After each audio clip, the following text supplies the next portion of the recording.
Okay, look, all I'm saying is I think Tommy Wiseau would be a good Wizard of Oz. That's all. Oh. Boom! What's going on? I didn't see you guys there. You snuck up on me. What are you? What? You weren't supposed to hear. Anyways, welcome everybody to episode. What is this? 33 of Looking at my watch to see what of episode this is. FOS Live. It's what is today? Today's the 14th of January, 2024. And I was going to say we haven't seen you since last year, but we have. That's a lie. We did do a live stream in 2024. So it's the second live show of the year.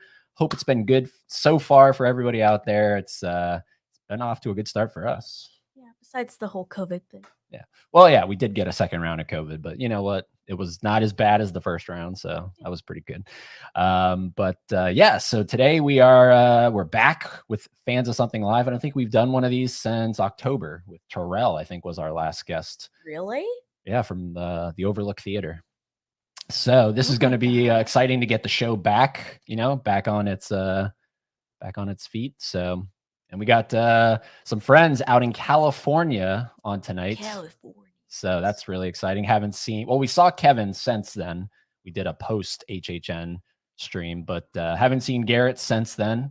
And so that'll be cool to have him on and talk Real Watchers. So obviously, let me just say first and foremost, if you are not already subscribed to Real Watchers, the link's down below. The little @ will take you over to the channel. Check them out. See if you like what they're doing over there. We just literally watched the 2D animation top 10 video prior to going live tonight because we just watched a studio, what is it? Ghibli film. So it felt appropriate. We wanted to see where that ranked. And it was mentioned in that video. So that's cool. But yeah, so go check them out. Good content, really good content, actually. And tonight we have Kevin, who you have seen before. He's been on the channel many times. And Garrett, who is really he's the captain of the whole channel, really. He's making his channel debut. So. Are you sure about that? I'm pretty sure. Garrett's you've never been on, right, Garrett? Yeah, he's shaking his head, see? He might have been in the chat. Maybe that's what you were thinking. So yeah, we got a channel debut. It's always good to get debuts on. And of course, poppin' cherries. And of course, we cannot forget to mention, we're going to talk a little bit about it, but there was another co-host on Real Watchers, Adrian. So we have to mention Adrian as well. And speaking of Adrian, I think he is our first comment here tonight. Adrian James. I don't think it's the same Adrian, but what's going on, Adrian? You never know, actually. Yeah, it could be him. And then, of course, Nadia over at Horror and More. She was on, I think, episode 12 of FOS Live. So, yeah, it's pretty cool to have it kind of come full circle here. This is a tight-knit group of friends. So, and then, of course, faithful Laren. What's going on, Laren? Hey, Ed, Haley, Adrian, Garrett, and Felix. But no, Kevin. Yeah, hold on. Where's Kevin in there? What? Laren, what's going on here? Did you forget? Oh, okay, there he goes. Hey, Kevin. Sorry about that. It's an after mention. No, Kevin's great. Love Kevin. All right, so let me make sure we got our backgrounds and everything in check here. Don't want to have the wrong one. Okay, let us bring in, should we do Kevin first? Yeah, let's bring Kevin in first because he's been on here before. I was just going to say, don't say anything and surprise them. Catch them off guard. All right, well, we'll bring in Kevin first. So what's going on, Kevin? Awesome. We're off to a great start. Can't hear you. Never mind. No, I paused my thing. We're good. Okay, good. Hi, guys. What's going on? Good, dude. We've seen you since California, but it's been we haven't seen you since last year. Long time no see. That's true. I know. It's been a whole year. Yeah. So, and now you've been promoted on the channel. I have. Yep. It's going to be interesting coming up. So we'll see how that all works out. You got the promotion. So welcome back. And of course, we have to bring in the captain of the whole Real Watchers ship. It is Garrett, who we met for the first time when we came out to you guys. And we all went to Halloween Horror Nights together. We went to Knott's Scary Farm together. And yeah, so here he is, ladies and gentlemen, right over here. It's Garrett. Hello. Hey, aye, Captain. That is me. That's you. How you guys doing? Oh, dude, we're good, man. And it's about time we had you on here because been watching the channel for quite some time and wanted to wait until we met in person, to make sure that The I passed the vibes. vibe test. the Yeah. vibe test, yes, the vibe test, that's exactly. And then I was like, all right, perfect. This is at some point we're gonna have real watchers on the channel. So let's talk a little bit about what I mentioned at the beginning, which is there was another co-host attached. The other guy. Yeah, literally in the image. logo right there, Adrian. And when I reached out to you, I mentioned Adrian, and you were like, he's kind of stepped away from the channel. What can you say about that? He just stepped away from the channel. That's really all there is to it. There's no bad blood. Nothing happened. Anything like that. It's purely just wanted to step away. Taking And so, creative hiatus, a break, whatever you want to put a label on it as. But luckily, Kevin and I were already doing our show Movie Club every week. And so, it was just an easy pivot. Like, all right, hey, do you want to step up a little bit? And of course, Kevin was like, yeah, I got you. So it was, it's been really awesome to have Kevin on board a little bit more fully now. And I'm really excited for what we've got coming up. And now the real question, pointing at that logo right there, is it going to get an update? Probably. We did pay someone on Fiverr for that, so I feel like we have to get our money's worth. But it's a great logo, so maybe it'll just be an edit. Garrett, can I be the cameraman? We'll plant in the middle. Plant in the middle of you guys. I just think it'd be much funnier to do like a bad Photoshop. Oh, that would be good. Like the That'd be family cool. photo with the person you want to like take out and, and put someone in. Or you could maybe animate one of the kernels of the popcorn As my head. Yeah. as your head. Every time a video starts, it just pops and it floats up in the front, and it's just Kevin's face.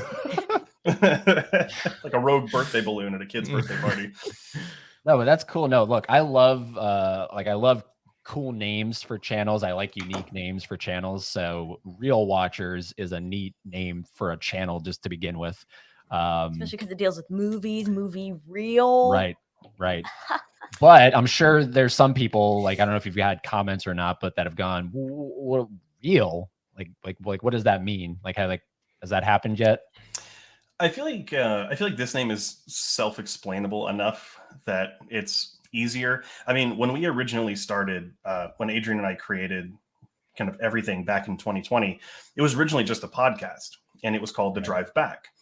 And which I love that name because it was the two of us. It was our favorite thing was to talk about movies on the drive back from the theater to your home. And so that was the entire kind of name of it. But it definitely didn't do anything to help like the SEO of a podcast like that, because like you hear drive back and you're not thinking of movie kind of podcast. You're probably thinking something more along the lines of like automotive.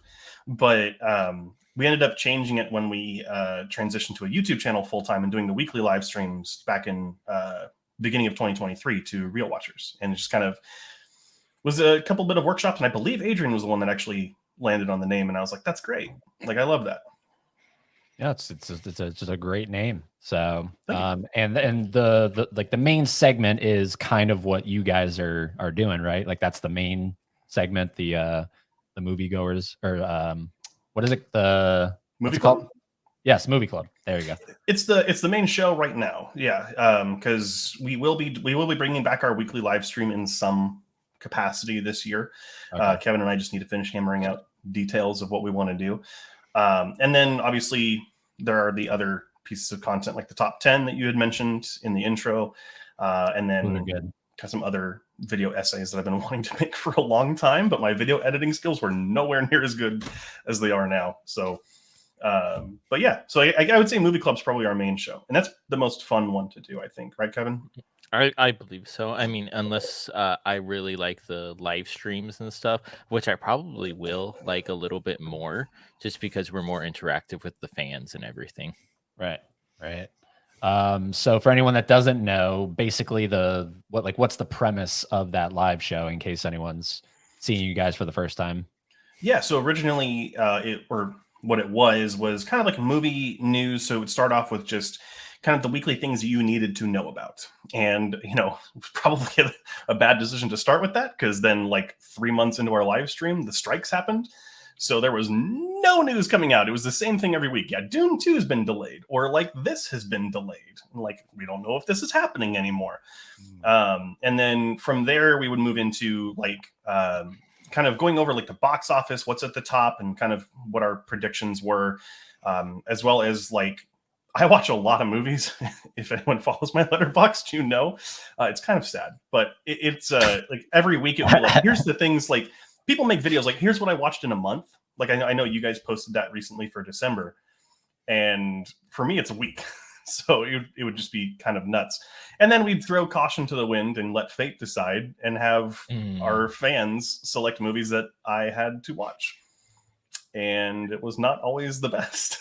That was one of the more interesting, I think, parts of that whole show that you were doing, is the Wheel of Fate, Yes. where like I know Kevin was throwing a lot of wacky titles in there. Nadia was throwing not wacky titles, and then just randomizing it, spinning it, and seeing what you had to watch. And like I think there was one time where it was like, I don't know, feel like it was in October or something, and I think like a Christmas movie ended up being something you had to watch, and I was just like, that would drive me nuts. I like it. Your OCD. I could not watch a Christmas movie in October. See, I don't know. I think like in that situation, like I worked retail for almost 10 years. And so like I developed a hatred for holiday season. So I'm okay with watching like a Christmas movie whenever. It's probably better to watch it outside of Christmas time for me, just because, I'm not in any kind of negative mood. Right. But I think, it was always a lot of fun. And the wheel was actually always fun to do. There is a free app or game that you can get on Steam, which is like marbles, and you put names on all these marbles and they roll down a hill, and whatever one wins is whatever you get. And the functionality wasn't working as well as we intended, so we ended up just going back to the wheel. But it would have been a lot of fun to have like all these races, like we got Norbit in the lead, taking the lead from Seabiscuit. Oh no! And like just have like all the balls go off the edge. It would have been great. Maybe we'll try and bring it back when we do. You don't know about this? She's the steamer. I don't know. That's Steamer. That's an interesting terminology. I don't know what the fuck Stanley Steam steamer. is. So. The Stanley. Steam is the game platform. The game store. Oh, it's a game store. Okay. Yeah, it's called Marbles on Steam is what it's called. But It's literally marbles going down a specific map, and it has a finish line at the end. That's all it is. Oh, interesting. yeah. But Okay, I feel left out. No one else is wearing a hat. Oh, I thought you were gonna say. Okay, there you go. There you go. Much better. Okay. hey, You without a hat is equally as weird. I know. Well, I'm still in my scrubs too, so I got nice. scared when you took the hat off. So that was the live show, and now what you and Kevin are doing with the movie club is basically you're going through the IMDb, right? Top 250. That's the premise of that. And Letterboxd, yeah. And Letterboxd. Okay. Mhm. And then you just kind of alternate. So one week it'll be Kevin's pick, one week Garrett's pick, back to Kevin, back to Garrett. Yep. Yeah, and it really started as a kind of thing where, on one hand, it's like, are they really the top 250? But on the other hand, it was also like, Kevin's been watching movies for his entire life, but I would say he's kind of like newer to like the more analysis or critical kind of thinking to it, and it's really a way to help bolster those skills. And in kind of a way is like it almost feels like a mentorship in some ways, but not really, Jedi and Padawan or something like that. But even I don't know anything. I'm not going to say I'm an expert by any means, but it's also just a way to kind of expand both of our horizons, right? Like to movies that, we haven't seen before, and I finally get to make him watch all 3 Lord of the Rings on an upcoming episode, which is going to be exciting. I'm just gonna watch him in bed, and so I can fall asleep. But That's what happened to me when I watched some friends of mine. For some reason we decided to do a marathon of those, and I think I made it through the Fellowship. And then when we got to Two Towers, I was out, and I was just like, who does this? Like, who decides to marathon all 3 of those movies back to back to back? I love all 3, but I could never do back to back. Right? Yeah, like They're like 20 hours long. horrible idea. Or maybe they're not, and they just felt like it. I don't know. but you're not looking forward to that, Kevin? I'm okay. I will say I always give a movie another shot. But like when I first watched these movies, I wasn't into fantasy or anything like that. So now I watch some people play D&D and stuff, so maybe I might be into it a little bit more since I've grown up.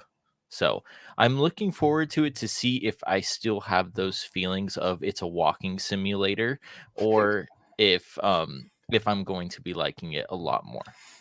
There we go. Not the walking simulator. Have you seen all of the Lord of the Rings? I watched the first one with my grandfather because he really likes them, and then about 3/4 of the way in, I fell asleep. See, Of the Like, first one, I- not I- even a marathon. and I feel awful because I'm sure these are phenomenal movies. Garrett Mhm. can attest to this, but like I don't know, and I agree with you, Kevin. I can't get into fantasy. Like that's one of the harder genres for me to really get into, along with what today we watched Howl's Moving Castle, and I'm really not an animation guy. Like I'm really so not. good. But that one really was, like that really was So good. good. But it just takes a lot for something like animation or fantasy to reel me, pun intended, in. Like it's just In my defense, we did end up watching it late at night because I agreed to it later, and I didn't realize it's runtime right. because I Mhm. also fell asleep in the first like 20 minutes of Don't Look Up, and I had also started that late at night. Okay. But that's a Mhm. movie that I really love Right. because I Mhm. gave it a second try. I Right. didn't end up watching Lord of the Rings again since then. Haven't had a reason to. Now, So- how do you decide if you're watching theatrical or extended? That's a good one. I mean, if you've never seen them before, I would probably just go theatrical, just because they're a little bit shorter, but also like you get the experience that everyone had the first time. And then Right. I would say if you enjoy it, then watch the extended editions. And for anyone who says that you have to watch the extended editions, it's not necessarily true. Garrett, But- what's the extended one that we watched? We watched an extended one because the theatrical. Oh, wasn't we when we did our episode on Amadeus, in. we had yeah. to watch the extended director's cut because it was all that was available on Amazon Prime. Mhm. Oh, so 8-hour movie. Awesome. Oh no, it was not only bad. 2 hours and 30 minutes or something. 2 hours like and that. 40. It's usually 220, but yeah, it wasn't Yes. that bad. It wasn't bad at all. Damn. So have those been recorded yet, or those are about to, like those are in the pipeline kind of thing? I can tell you those are coming up probably I think I have the schedule pulled up around like November. Oh so crap. We're All right. scheduled through Mhm. December. Yeah. Through December. Wow. Okay. Yeah. Yeah. Well, Okay. one day we went through and we're just like, okay, let's just pick, and we were going really fast through all of them, and we're like, okay, that's the year. Holy and moly. so yeah, we're up 1 year on everything. Wow. So now, in terms of what's recorded, how much do you have 5 episodes in the can ready to go, or nothing right now? Like it's all just sort of week by week. We typically stay a week ahead Right, because that way right. we need to take a week off. Then it's fine. It's not something that really requires a whole lot of editing. In truth, it's probably about 30 minutes of editing, if that. So if we record it because they go live on Friday mornings, and because it's kind of podcasty, so I really sit earlier in the morning so people who are driving to work on the East Coast could listen to it, or when people get up on the West Coast, they can listen to it, or wherever they are in the world. But it's really quick. So like if we were to record it on Thursday night, I could just immediately edit it and post it if need be. But Right. staying the week ahead is nice because it's like we need to take a week off, or if we're busy, or if work's getting in the way or something, then we're good. But yeah, like next week's is all ready to go. I mean, luckily the next 2 are going to be, or the next 3 are pretty going to be pretty easy to talk about and throw together. Is there one, like, since you said that both of you picked out movies like for the whole year, is there one that like y'all are collectively dreading? Oh, let me Ooh. see. Hold on. Dreading. That's a good one. Because if they're going off like the top 250s of some lists, not all of them. Like, I want to watch Ben-Hur at some point. That's also like 3-day long movie. Garrett's gonna hate me for this one. What is it? Casablanca. I tried to watch it, and I could not finish it. So like I was 30 minutes into it and I go, this is so slow, and I turned it off.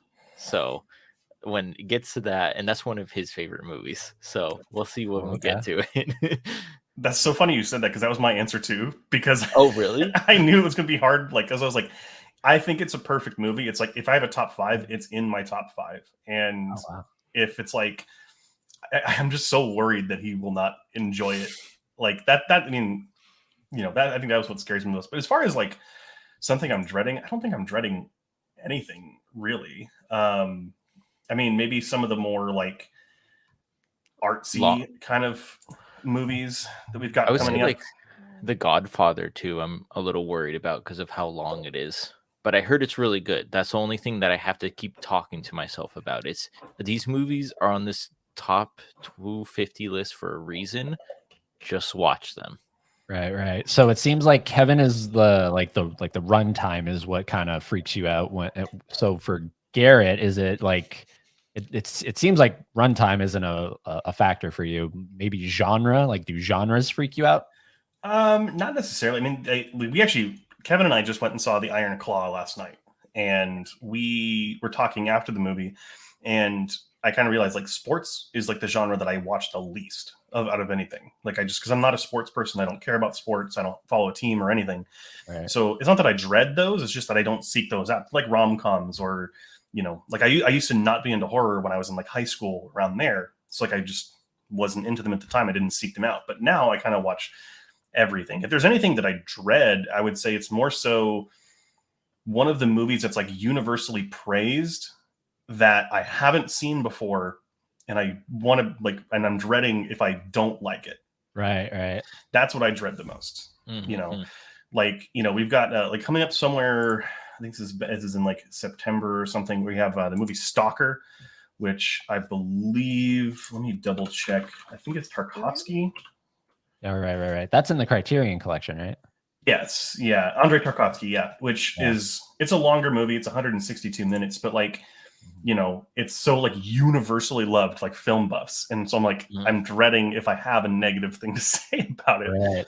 But other than that, not really. I mean, I'm like probably the most open-minded movie person there is. I'll sit down and watch anything.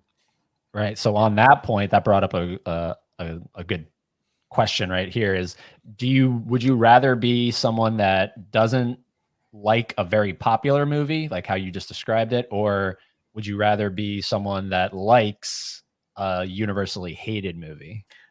See, I've done both. And I guess, I don't know, I'm fine either way. I would say the latter, like liking a movie that's kind of universally hated. I feel like that seems to get you a lot more ire from people than anything else. Right. Like anytime I tell someone, yeah, I like The Last Jedi, I'm immediately the worst person in the room and no one wants to be around me.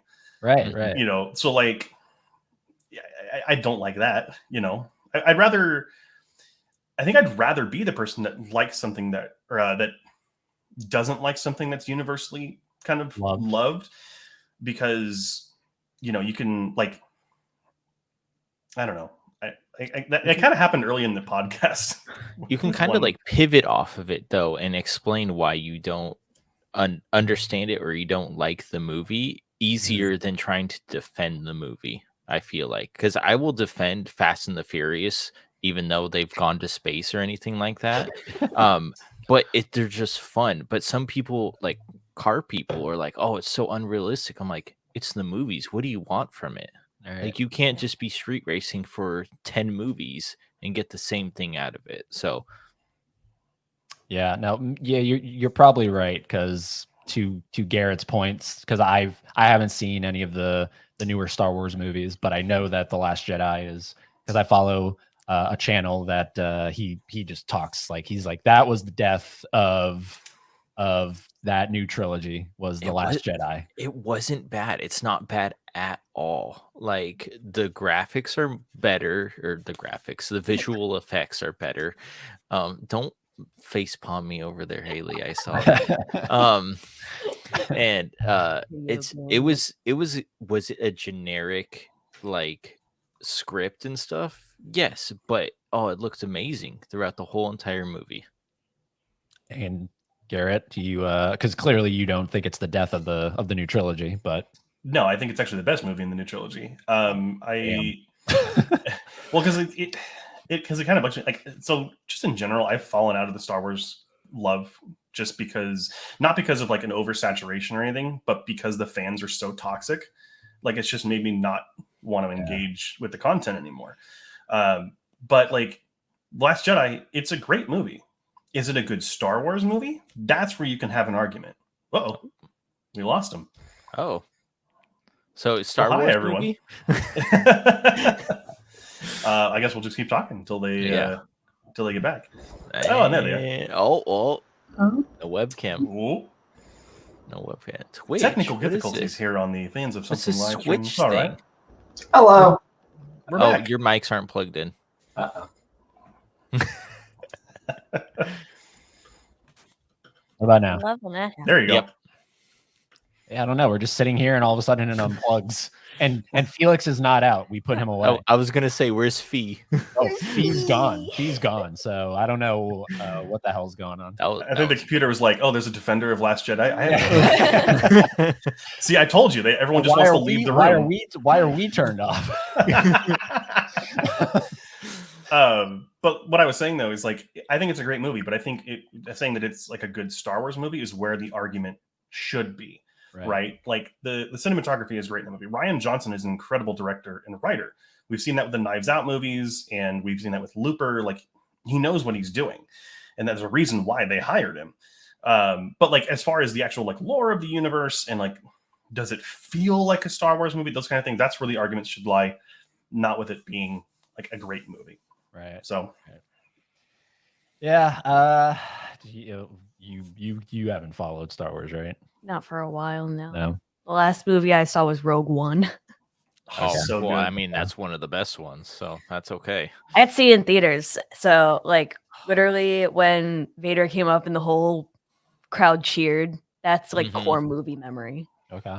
yeah, like that moment, the Spider-Man No Way Home kind of ending arc.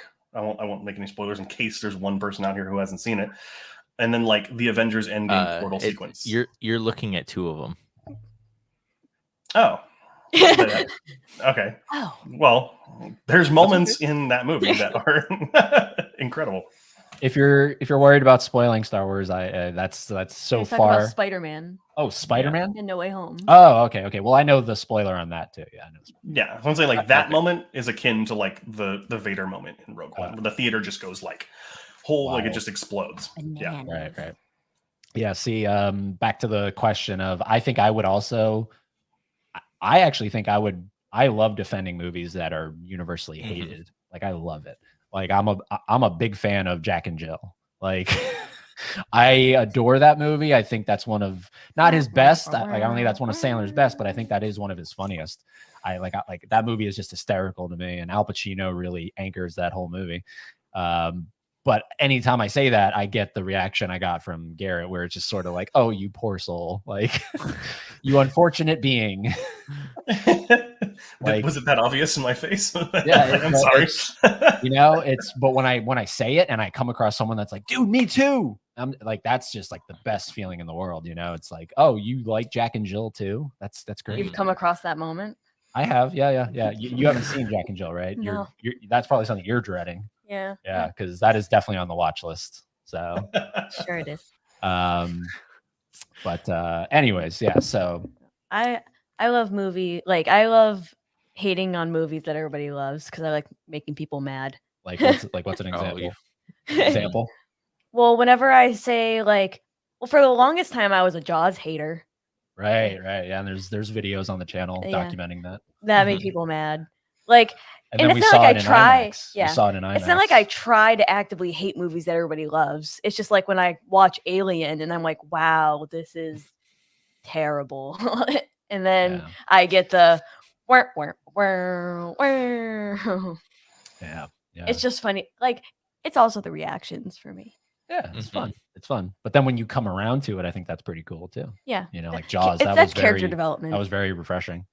So Character development. let's see here. Laren says, Kev, I didn't even realize it was you.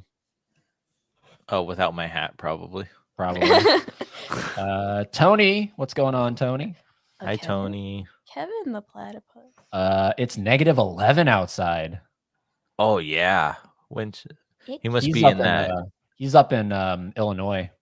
Yeah. Mm-hmm. Yeah. No, thank you. I'll Not stay in down my- here where it's 40 right now. I'm not in my right mind tonight. And Mama Blu-ray. Mama Hello, Bonnie. Oh, hi, Mama Blu-ray. Good to see you. Did you say hi to Meatloaf Tony? Yeah, they're saying hi to everybody. Yeah, Oh. yeah. Okay, so so this is something that I think both of you are a part of this, but let me know if you're not. We just signed up for the AMC Stubs A-list. Are you a part of that? No, we there's only What do you have? one. We have Regal down here. Oh, that's right. That's right. So we have the Regal Unlimited program, Mm-hmm. which I believe is better. I'm not too familiar because there's only one AMC theater around us, and I've only been to it once. Mm-hmm. And from what I saw, I think there's amount of movies you can see in a week. 3.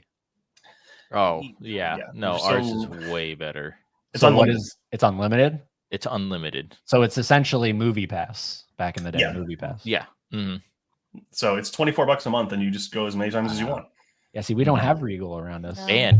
And what we figured out yesterday going to yesterday going to Iron Claw, they have reusable popcorn buckets and cups that you can fill them up for $10 after you purchase them. Oh man. Yeah. Yeah. See, we don't we would sign up for that. There's not a single Regal near us here in Savannah. So Well, there's um, only one is it Cineplex that's in Foothill, Garrett?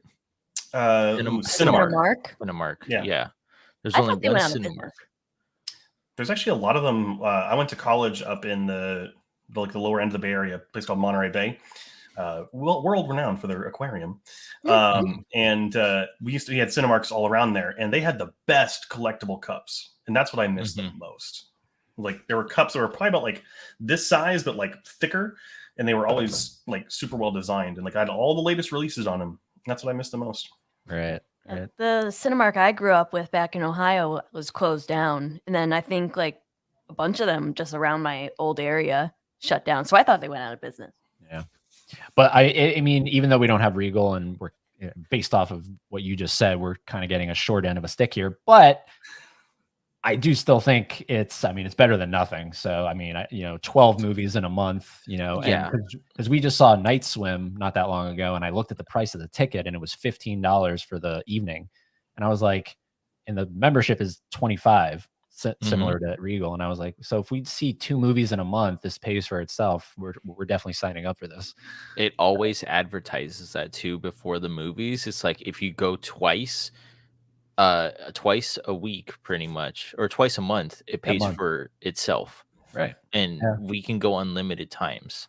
That's cool. So- That's cool. Does yours take off the price of the ticket to go to IMAX too?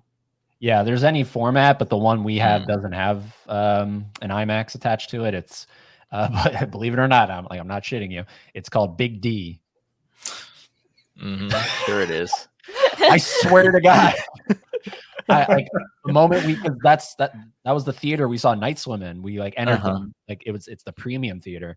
And I'm like, oh my God, this theater is called the Big D theater. Oh God. Why can't they just call it the premium theater? No, I the don't- Big D. The Big D theater. And I have no clue who thought that was a good idea. How old this AMC is, I don't know.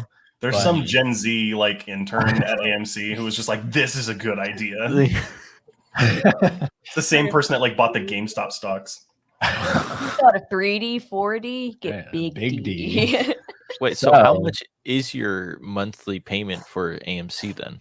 Oh, it's 25. Oh, it It's is cool. 25. Okay. It's 22. But the taxes, Oh, it turns well, out to 25. but there's a higher perk, and the only thing that's different is that we could see movies in California. Oh, that's right. So this one What? is limited to we can use this membership in 45 states. Mm-hmm. So we can't, like, if we wanted to use it in all 50 states, we would have had to pick a different plan.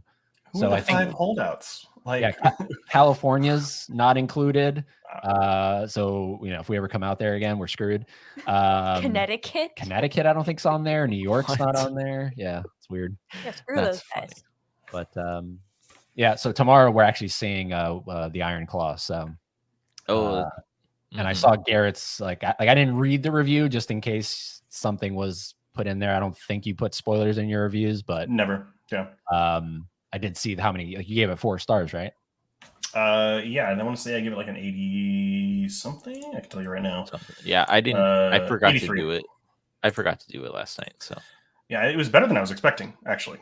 That's mhm. what I'm excited for. Like, cause I'm like with you, Garrett, man, like I don't care for sports movies. Like, that is definitely a genre that I'm very not interested in, but all You I'm love hearing your water boy. is that really a sports movie? I guess it counts. It takes place around a sport, right? Yeah. Yeah, but all I've heard is nothing but like this is Zac Efron's best performance. That's not saying Oh, much. I But- can't get over his haircut. What are you talking about? High School Musical? Come on, that's like top tier. Right. And From when he played Ted Bundy. Disaster Artist, where he was Chris R for like 2 minutes. Mhm. 2 minutes. What were you saying? Like, what What did you is say? Ted Bundy? Oh, Ted Ted Bundy. Bundy. Yeah. Yeah. What's that one called? The It was extremely vile and shockingly close, or It's something like that. the Yeah. worst title of any movie ever. Oh, Yeah. I don't know. Yeah. I don't know. Netflix has The Girl in the Window from the Cross from the Girl from the Street. Yes, you know exactly what I'm talking Yes, about, I but I don't know do. how to say it. Okay, but there's those titles, right? There's those titles that are obnoxious, and then there's the really good ones like Doctor Strangelove or How I Learned to Stop Worrying and Love the Bomb. That one is amazing. Like that, Mhm, that's great. mhm. Or Borat, the Cultural Learnings of America for Make Benefit Glorious Nation of Kazakhstan. Like that's Or its amazing. sequel. Yeah. or Yeah, a sequel. or just subsequent movie film. I like to just say Mhm. that. But then there is that one that you just said. Like I don't even know what that is. extremely evil and gross. And Yeah, like that one is just like, come on. I'm gonna look up the exact name of it because I think I got it wrong. But There's that, and then there's a movie that I love, but I can never ever remember what it's called. It's the one with Nick Cage and Pedro Pascal. Oh, The Unbearable Weight of Massive Wait, Talent. Defense Yeah, Talent. Yep. I feel like that one's pretty easy to No, remember. I don't always know. want to say The Unbearable Weight of the Spotless Mind. No. That'd be pretty cool. What's the it movie called? was Joining 2 called movies. Extremely Wicked, Shockingly Evil, and Vile. Yes. Yeah. And I No. bet you there's even hardcore Zac Efron fans that wouldn't be able to tell you that title. No, no. Probably. Mm-mm. You know, like the ones that went to his Hollywood Walk of Fame ceremony screaming from across the way, you know, like there's no way they know that title. There's no way. I already forgot it. Like I don't even know. I know the words, but I don't remember the order. I just know That's- it's about Ted Bundy, and that's it. So what it- yeah. whenever I go on Netflix, I just type in Ted Bundy, and it will probably show up. So Yeah. Unfortunately, because there's already a movie called Ted Bundy from I think Mhm. 2002, so they couldn't use that. Basement Blues, Tony. Hello. Good. Hello. Good hi, evening. Tony. Good sir. Good to have you here. So, wait, where? The Iron Claw. So both of you just were like kind of through the roof with it in terms of like how it exceeded expectations. Well, I'm a wrestling fan, so I went to it as a wrestling fan would, wanting more wrestling in it. But I kind of knew of the story of the Von Erichs. I think that's what they're called, right? Yeah. The Von Erichs. So, but knowing more about them and what happens to them was very interesting to me. Cool. And if you don't need to be a wrestling fan to go see this movie, Awesome. as Yeah. Garrett would say probably right now. Yeah, I wouldn't say like my expectations were blown away. I think it was a lot better than I was expecting. I still think it's probably middle of the road for A24, which is like my favorite production company out there right now. But it was still a great movie. I think it's probably better than a lot of the movies that came out this year. But yeah, it was like Zac Efron is the best he's ever been. Okay. Hands down, he's nearly unrecognizable, either because of the makeup or because Stupid like, haircut. the Luke Skywalker Return of the Jedi haircut that he has in that movie. But that's not makeup. That's just his jaw, right? Right? Maybe I don't know what Is kind of that drugs him? he took to look like that, but he does not look like he normally does. I don't like. I swear, I don't think there's any makeup. Like, because like you're talking about his jaw, right? Yeah, and his face seems like whiter. It's like Well, that's from his accident. That's just how he looks in real life. Like, maybe I just haven't seen him in anything for a while. it's scary. Yeah, like I watched his Walk of Fame ceremony, and he's scary looking these days. He does not look good. I don't He know. doesn't look real. Yeah, I People don't said know he what- was too attractive in the Ted Bundy movie, and so he was just like, "Well, I gotta fix that." Yeah, I don't know.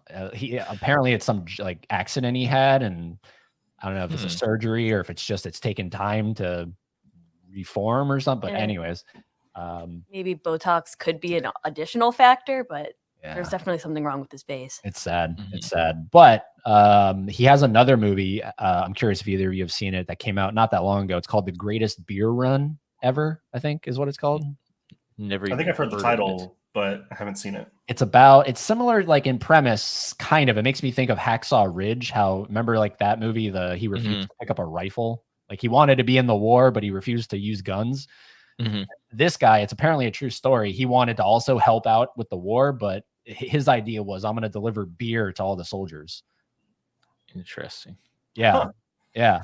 So it sounds interesting. And it's one of the Farley brothers directed it. So Mhm. yeah. Well, the Farrellys. Farley. Yeah. Like Dumb and Dumber. Like, yeah. Oh, okay, yeah, Yeah. So interesting. sounds cool. Tony says, I think it was prosthetics for his performance. I thought Ooh. so. I don't know. I don't know.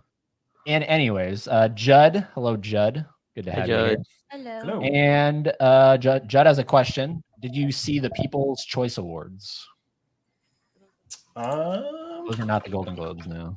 No, I was Yeah, gonna say we saw the Golden Globes, but I don't think the People's Choice Awards. Unless they're referring to the Critics' Choice Awards, which are tonight.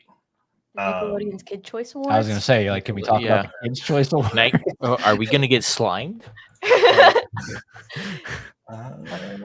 I'd always wanted it to be like on that stage. Oh yeah. Man, Oh yeah. When I was younger, and now I'm like, no, that would create such a mess in my hair or on my clothes that it stains it. in chat room or either one of you, if you know, there was like how like the Oscars have like Jimmy Kimmel has hosted a lot of the Oscars. There was somebody, I can't remember who it is, that was like always hosting the Kids' Choice Awards. John Cena. No, It was- no. Was it Jack Black? Was Jack Black always No. hosting the Kids' Choice Awards? It wasn't Jack Black, because it would be funny and I'd probably watch it. But Minecraft movie. Minecraft room, movie. let me know. He is Steve. I couldn't even tell you. Or maybe it was Will Smith or somebody No, was like, I think it was an athlete, because I know exactly who you're talking about. He always hosted it. there was always somebody hosting. Like they never got anyone new. Yeah. John Cena did host them. He did host one year. Oh, yes. yeah. He did Uh-huh. host one year. Because I remember they were advertising that to no end. Does Google have an answer for this? Yeah, I found it. It's What is Rosie O'Donnell. No. Rosie no, O'Donnell. No. She's hosted it 8 times, followed by Jesus. Jack Black, who's hosted 3 times, as well as What? Candace Cameron, Whitney Houston, and John Cena, who all hosted twice. I'm telling you, yeah, Jack Black is who I was thinking of. That's crazy. Rosie O'Donnell. Rosie Rosie O'Donnell. O'Donnell. When was this? In like the 90s? I think we've entered an alternate universe at this point. Yeah, I don't know. And I couldn't tell you the last time I watched the Kids' Choice Awards. Like, I really don't know. I don't think I've ever watched one. Yeah, I was It's watching the a- Oscars when I was like 10, so Actually, hey, whatever. I think you're mistaking it for the sports awards. Someone always does the sports awards, the Nickelodeon sports awards too. Nickelodeon. They have sports awards too, and it's Huh. always the same person. I gotta don't know. look that up. I don't know. But out of all of the awards, honestly, seriously, like if I was in the business actively, doing this stuff, I would want one of those blimps, like those. Because Oh, yeah. apparently it's also a kaleidoscope. like you turn it and you can look into it and it's a kaleidoscope. I thought I had heard that. Yeah. Yeah. Oh, that'd be It's perfect. pretty for my neat, you know, autism. in terms of like awards. I don't know. I'd rather have a Kids' Choice Award than, I don't know. Honestly, Michael Strahan. Yeah. He's always the person to do Michael that one. Strahan. I remember it. Yeah. So there's always a lisp going on. Oh, yeah. You see some gaps. Well, he has a bad lisp. That's always just like, dude, how did you get into like news anchoring and everything? And he has a bad lisp. Like, people are forgiving on the lisp. I don't know. Mm-hmm. Shout out to people with lisps. Yeah, like I'm not saying if you have a lisp you can't host, but it's sort of weird, you know. Like the voice is very, you know, important. And he went on to host with Kelly Ripa for like 5 years and Good Morning America, and he has this hard lisp that he can't get rid of. It's more than the voice, right? It's like also personality. And if they're just like a wonderful person to have on the show and to be your leader, then you're gonna want to look past it. Yeah, you can look past it. It makes me think of The Cable Guy though, where Matthew Broderick gets him the thing. He's like, "Hey, look, I got you this," and he's like, Jim Carrey's like, "What are you talking about?" He's like, "My brother's really good with speech therapy. He can help you with your lisp." Yep. He gets like offended.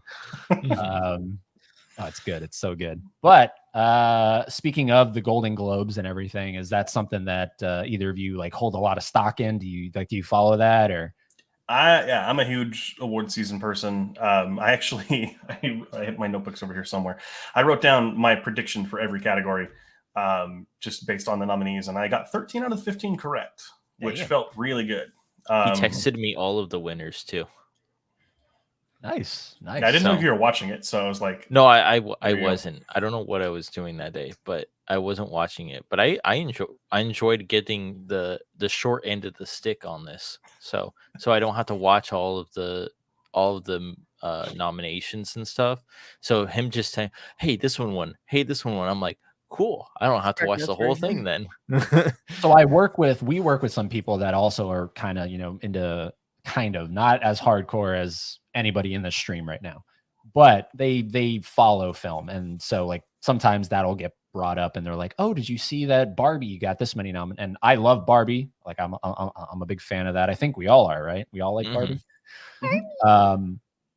But like we were having a conversation the other day, me and my coworker, and I was just like, look, I used to really be into that stuff. And then I like just something shifted in my brain. I'm like, why do I care about these elite Hollywood people congratulating themselves? Like that's essentially all it is. It's just, hey, we're all in the business. Let's all just pat each other on the back because we all did a good job. And it's just, to me, that's not like, I used to be like, if this won 10 Oscars, it's a phenomenal movie. Now I'm like, it doesn't need to win anything to be a phenomenal movie. Like, yeah, because what, like at the end of the day, movies are subjective. Like your favorite movie is not going to be someone else's favorite. For me, like I don't care how many movies or I don't care how many awards a movie wins, right? I don't care how many nominations it gets. Like I'll follow. Oh, cool. Like there's like Facebook accounts and stuff that'll keep track of like the wins. And like, you know, Oppenheimer is the most awarded movie right now, which was my #1 movie of the year. So like, I'm like, oh, cool. I agree with that. But I think for me, it's much more of like, it's a celebration of movies like this time of year, right? So we're just like, we're seeing a bunch of movies that are getting recognized. And in the past, like I used to not be as big a fan of the Oscars in the past because it was a lot of movies or the Golden Globes or whatever, because it was all movies that like, if you didn't live in LA or New York, and didn't go to that one theater on that one day, you didn't get to see that movie. And then the entire world is telling you now that it's the best movie you've never seen. Like I used to hate that. And arguably one of the best changes the Academy has made recently is that a movie has to be released in a certain number of theaters for more people to see. And that's one of the best changes they've ever made. So like all the movies that are like nominated this year, except for like a couple of the foreign films, like The Zone of Interest and Anatomy of a Fall, are in theaters. You can go see them. And that's what's so refreshing. And now it's like, it's kind of a way to bring attention to those films, you know, whereas you get like, you know, the Kids' Choice Awards, to bring up an example, or like the People's Choice Awards, which nominate films that are arguably not as good. And they already get all that attention. So it's just kind of, I don't know, as becoming the crotchety film buff that I am now, I'm like, oh, I like to see good films getting the attention that's being placed on them. But then see on the flip, but then on the flip side, talking about that, like the Golden Globes even kind of do that, right? There's there's Nadia. What? What's Is up? that a burrito? Yeah, that's a whole ass burrito. Did you bring enough for everyone? I have half of a Chipotle in the fridge. I got her this yesterday before we went to go see Iron Claw. It's the size Forget of my head. forget super chats. That's a super burrito. Yeah, Burrito. That's a super it's burrito. a super burrito. Oh, you can't hear us. Okay, there we are. That's a super burrito you got there. Wow, and a creep show beanie. Yeah. Nice. Yeah. Oh yeah. All right, I'm gonna go eat. I just got off work. Okay. So did I. But I was saying, like, there was that year Johnny Depp got nominated at the Golden Globes for The Tourist, and it's like, what are you doing? Like, like I enjoy that movie. Similar to this year, Jennifer Lawrence getting nominated for No Hard Feelings. It's like that's kind of like Kids' Choice Awardsy, isn't it? I think that problem kind of boils down to that award show specifically because they divvy up the film awards into drama and then comedy musical. Right. Which is really annoying because then you get movies that are shoved into, like, was it a couple years ago when The Martian came out and it was nominated for Best Picture Comedy? And everyone was like, from Ridley Scott? yeah. Wow. It was the strangest thing. Comedy? Yeah. It's like this year, like the TV show The Bear, which everyone loves, is nominated in comedy categories. When a lot of people are like, it's not a comedy. Like, there's funny moments in it, but it's more of a drama. Well, So what's Garrett, weird- would you separate categories then and make it a longer Golden Globes or something for them to get the correct category for the correct winner? No, just cut it down to Best Picture. That's Okay. what I mean, that's one of the things I like about the Oscars. It's just Best Picture. Anything theoretically can end up in there. That's Mhm. cool. Something that I'm also like not into with the Golden Globes is the comedy / musical.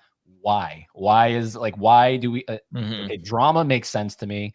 And I guess the next one would be comedy. Why are we throwing in / musical? You know, like I no don't idea. I've never understood that. I always think those are two completely different genres. Yeah, too. those can So it's like one should get whatever award and the other one should get whatever award, because I'm not going to go see a musical. I know if some musicals are great, fantastic, but I would rather go see a comedy. And if that comedy comes up in the awards, like voting, I would choose that over voting for a musical any day. Right. Yeah, Well- the only thing I can think of too is that maybe it's just been like since the beginning of the Golden Globes, those were the two most popular or most produced genres of their time, and so have just kept it as like tradition, right? I don't know off the top of my head when the Golden Globes started, but if it's like the Academy starting in the 20s or the 1910s, right? It was just dramas and comedies pretty much, and occasionally musicals when sound came along. Like you weren't getting horror movies, you weren't getting sci-fi at that time, you know. So maybe it's just a mainstay, but yeah, like do what the Oscars did, make 10 nominees for Best Picture, and then just, you know, do that. Right. Yeah. And then Laren says, Nadia, I'm obsessed with Chipotle. Yes. Yeah, so is she. Judd says award shows are kind of boring. They can be. I mean, it depends on who your host is, I guess. I feel like I'm just there for the nominees and to see who wins. That's basically what I would watch it for. Like I watch the ESPN awards all the time just to see who wins, not to watch the entire thing. Right. Yeah. It's one of those things like I kind of agree. I think like I like to see when they announce, or not when they announce, like when they talk about the nominees and they show the movie clips and they show performance clips and things like that. You know, I like when they do live performances of like the songs from movies. Right. Like it'll be nuts this year to see Ryan Gosling perform "I'm Just Ken" at the Oscars if it's nominated. Like that'll be great.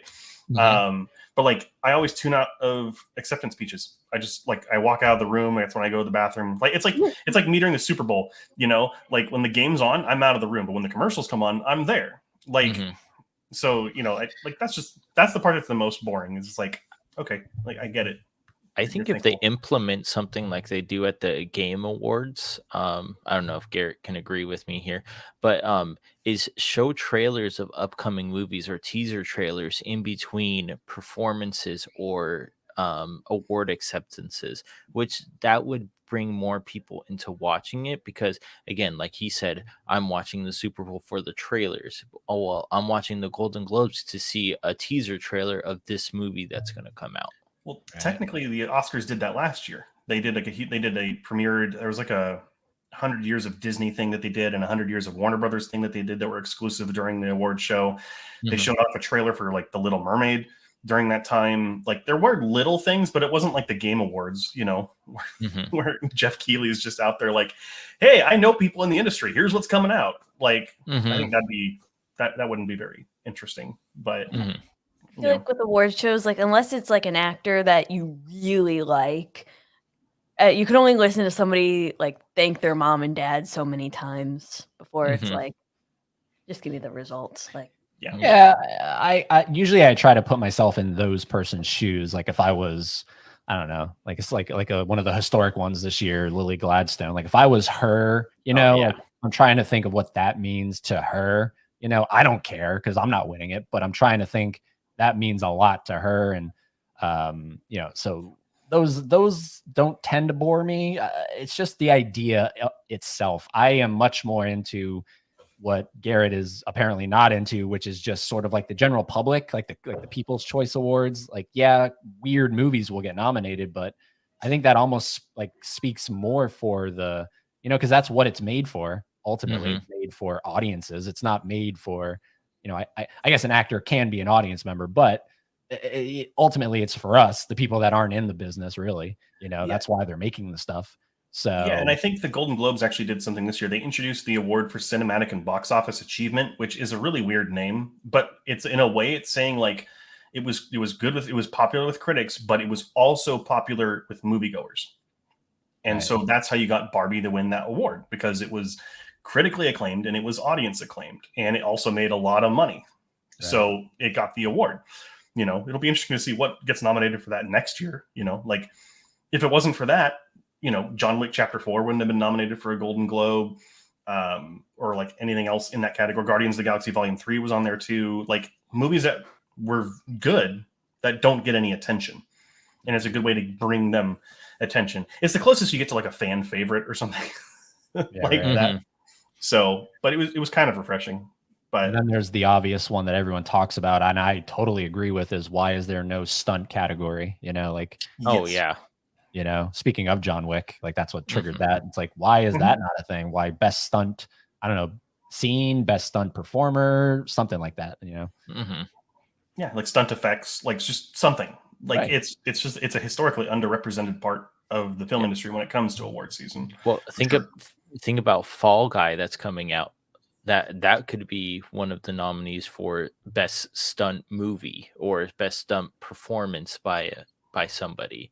I didn't even know about that movie until we saw Night Swim and the trailer came on. I was like, oh, okay. This guy, he's like, Fall Guy's coming out. I'm like, Fall Guys, the video game, like that guy, like, and he was like, no, it's Ryan Gosling and Emily Blunt. And I'm like, I've never heard of this one. I've seen like the poster and was like, okay, it looks like an action movie, but it looks great. Yeah, looks like it'll be just a fun time. And movie about silly tube guys that jump through maps. Yeah, like who gets the crown in the end? It's like YouTube special. And now that we have this membership thing, now we're more likely to, now we can just kind of take chances on things. So something like Beekeeper, I had no interest in seeing the fucking Beekeeper, but apparently it's okay. It's an okay film, I might go see that one too, just because it's a dumb action film that you can just sit down and watch. Yeah, I love those movies. So yeah, and I think those are the ones that I think are important too. All film is important, but I think it's important to get those ones where you don't have to worry too much about, like going back to Howl's Moving Castle. And I guess back to a topic we've talked about tonight is, a universally loved movie, and I am terrified of not liking it.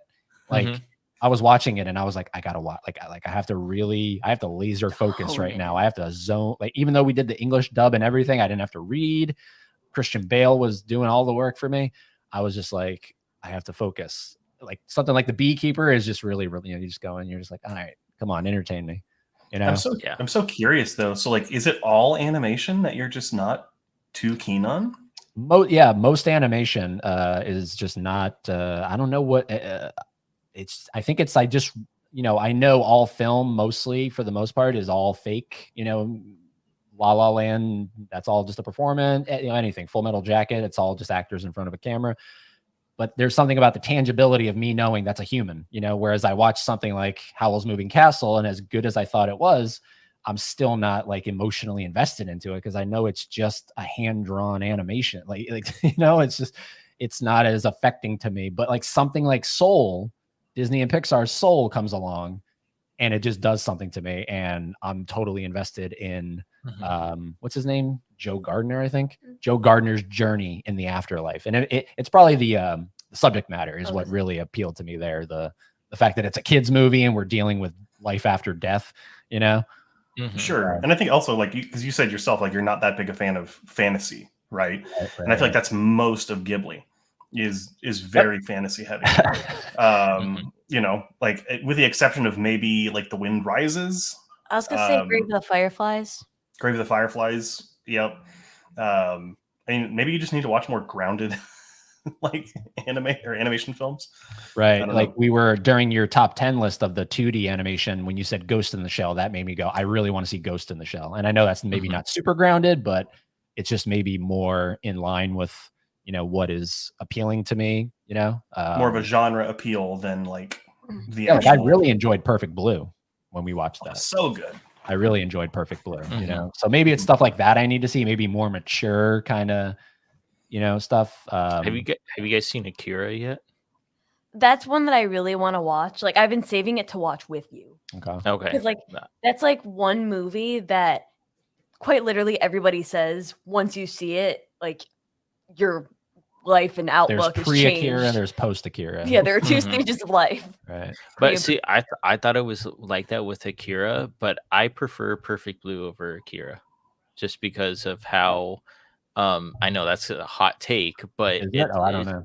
I think it is because everybody talks about Akira, but not Perfect Blue.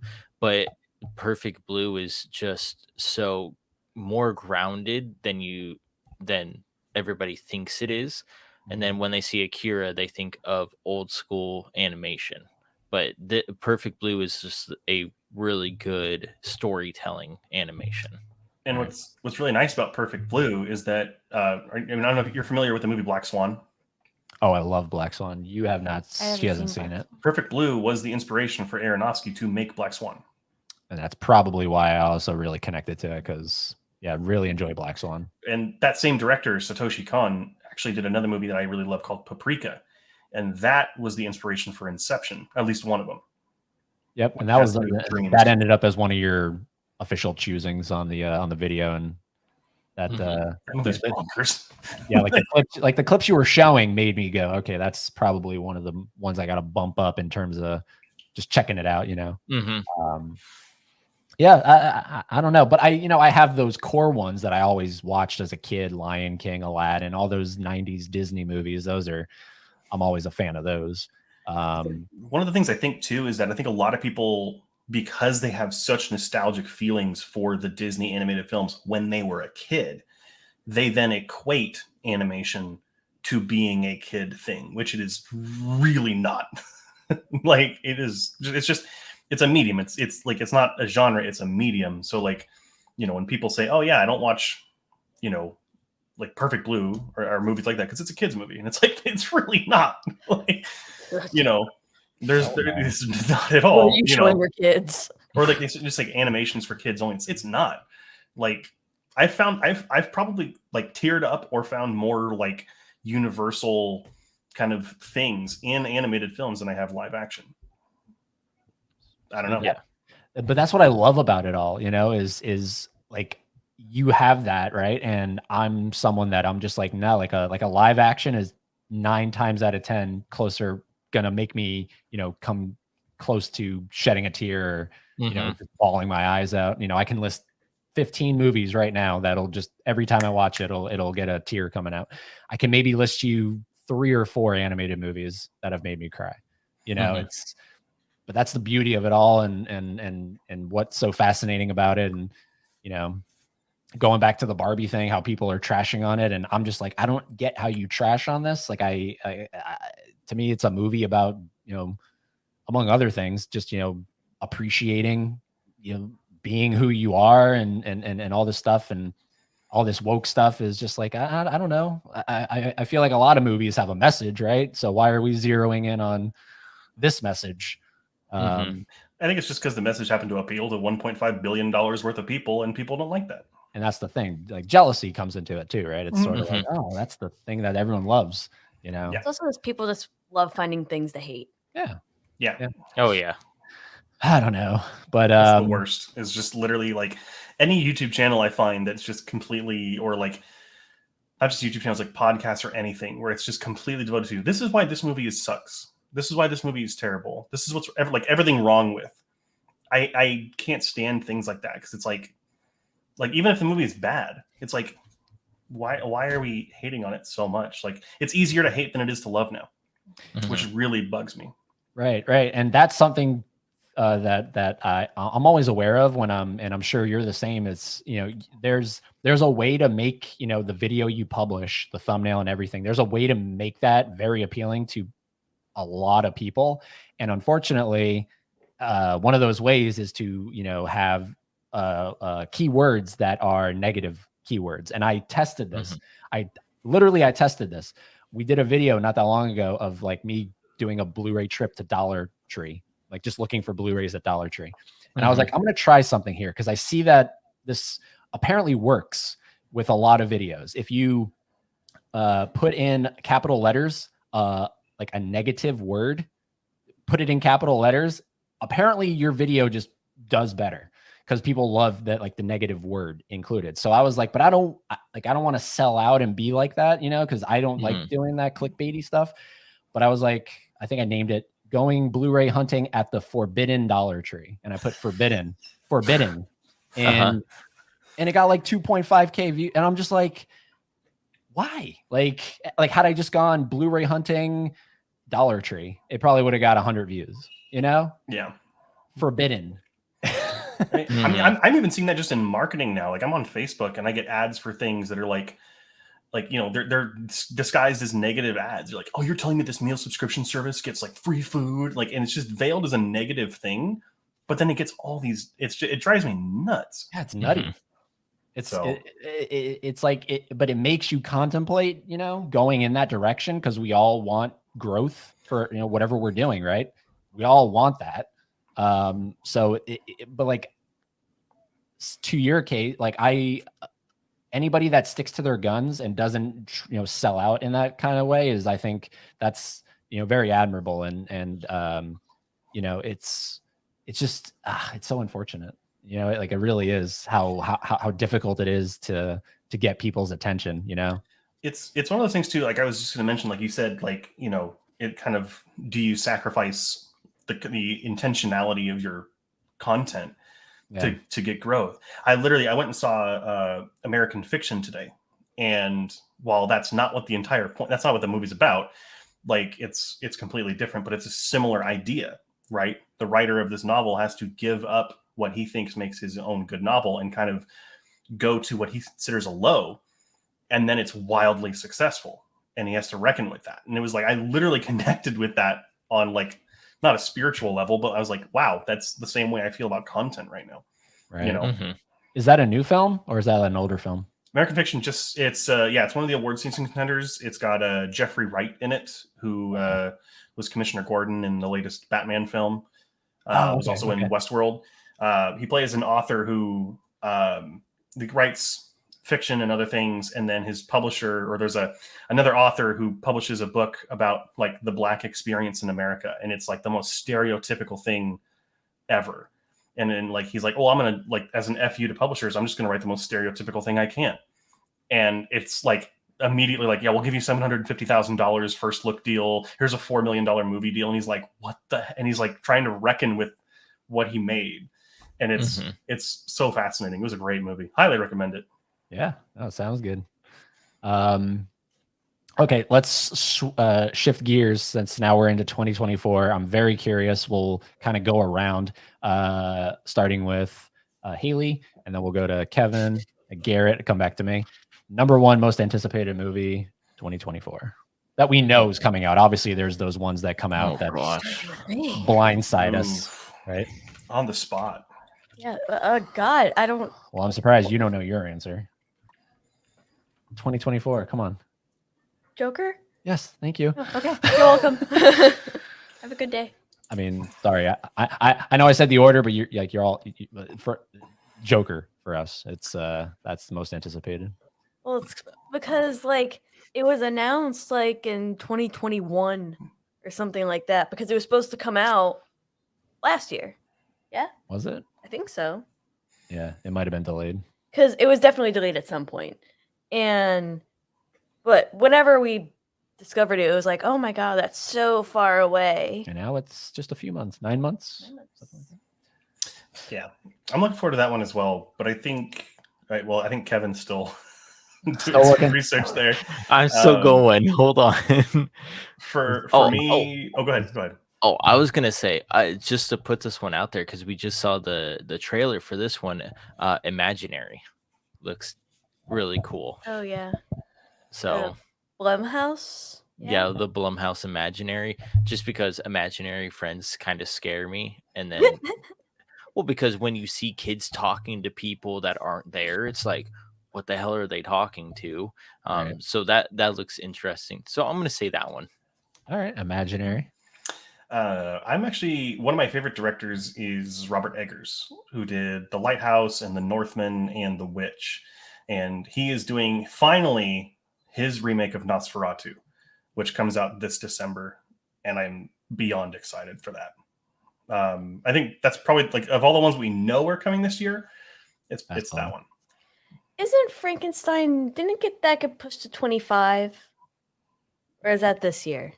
Garrett. Oh, the one It with may have been. Guillermo del Toro's yeah. Frankenstein. That I one thought was you were pushed, talking yeah. about Lisa Frankenstein or whatever it's called. I thought I thought you were gonna say Fast 11, but that's not till next year. No, that's not until next year, Eddie. Come on, that'll be on my next one. But Five Nights at Freddy's 2. Five Nights at Freddy's 2. I mean, it's just gonna be a cash grab. I feel like it's not gonna be good. I'm still gonna eat it up. Well, what was the first one? Oh, That yeah. wasn't a cash grab. I don't think it was. I think it was. I think it was. No. 100% that was a cash grab. No. Oh, yeah, Garrett, back me up here. You know it was a cash grab. I'm going with Like the first Fast and Furious movie, or Oh, like no. Five Nights at Freddy's. Oh, I thought you were on Fast and Furious. My bad. Yeah. I mean, yeah. I mean, Of course like it was. it's a popular franchise. I mean, like any popular franchise is going to get some sort of kind of attention. You're like, obviously we're getting a Minecraft movie. We got a Super Mario Brothers movie. We've got 2 of them now, right? We're getting like, was it the Has-Been Hotel is getting a TV show on Amazon Prime next week. Like fan loved things are finally getting attention, which in a way is nice, but it's it made a lot of money. That's clearly why at the end of the day, Hollywood is a business. And that's what they're going to do is they're going to make something that's going to make them money. Yeah. So that they can bankroll the things that maybe won't, like the Iron Claw. Yeah, in theory, it's all cash grab. But I mean, if you're really gonna like say, okay, what's more, Iron Claw or FNAF? I mean, come on, like it's 100%. And they had to know, it was going to be incredibly successful. I mean, I think we all kind of suspected that was going to be successful. Like, you just see how many videos there are on YouTube about like the lore in the world and like, that game exploded thanks to people like Markiplier and MatPat, and then those fans go to see that movie. So you're going to have an audience no matter what. Oh wait, Iron Lung. I'm surprised you didn't say that was your most anticipated. That's this year, right? His movie, Markiplier. We don't know I for think- sure. Yeah, I don't know for sure. I We don't got a even think trailer, it but- has a release date yet. It just had a teaser trailer. That's all Yeah. that we know. It's probably going to do what I don't know if you guys saw Talk to Me. which was the Oh, big yeah. horror movie that So came out good. this year. Like that movie was made by YouTubers, the guys Raka Raka. And what they did was they made the movie completely independent because all studios wanted them to water it down, make it PG-13, whatever, right?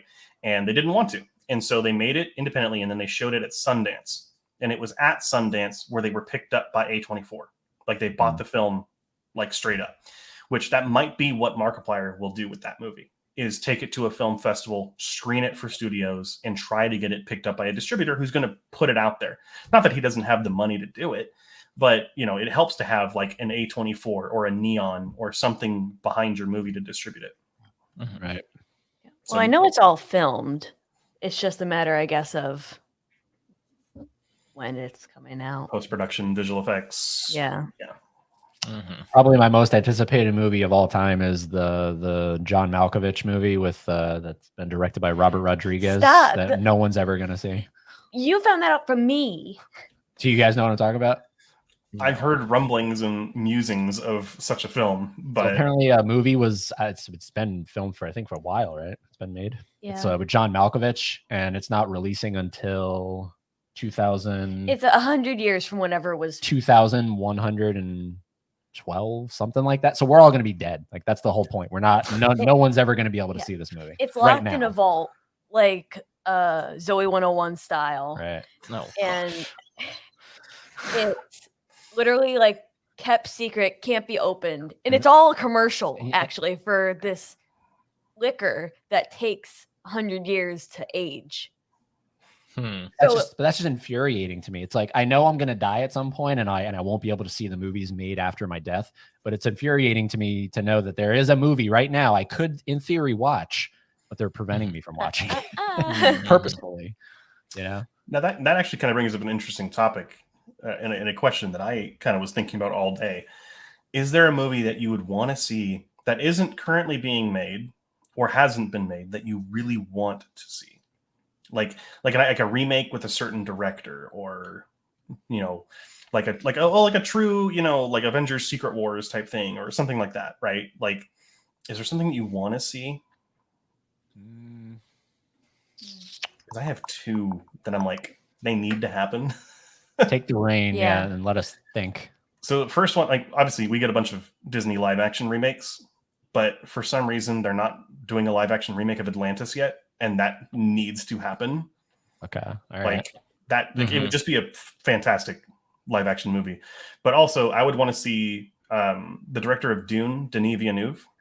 I want to see him remake Lawrence of Arabia with Michael Fassbender. That would be so visually perfect. That movie, I would die for something like that. Another 3,000-year-long movie. Woo! Right. The longer the better. I want to see Dominic Toretto as Oh family. my god. That is my movie of the year.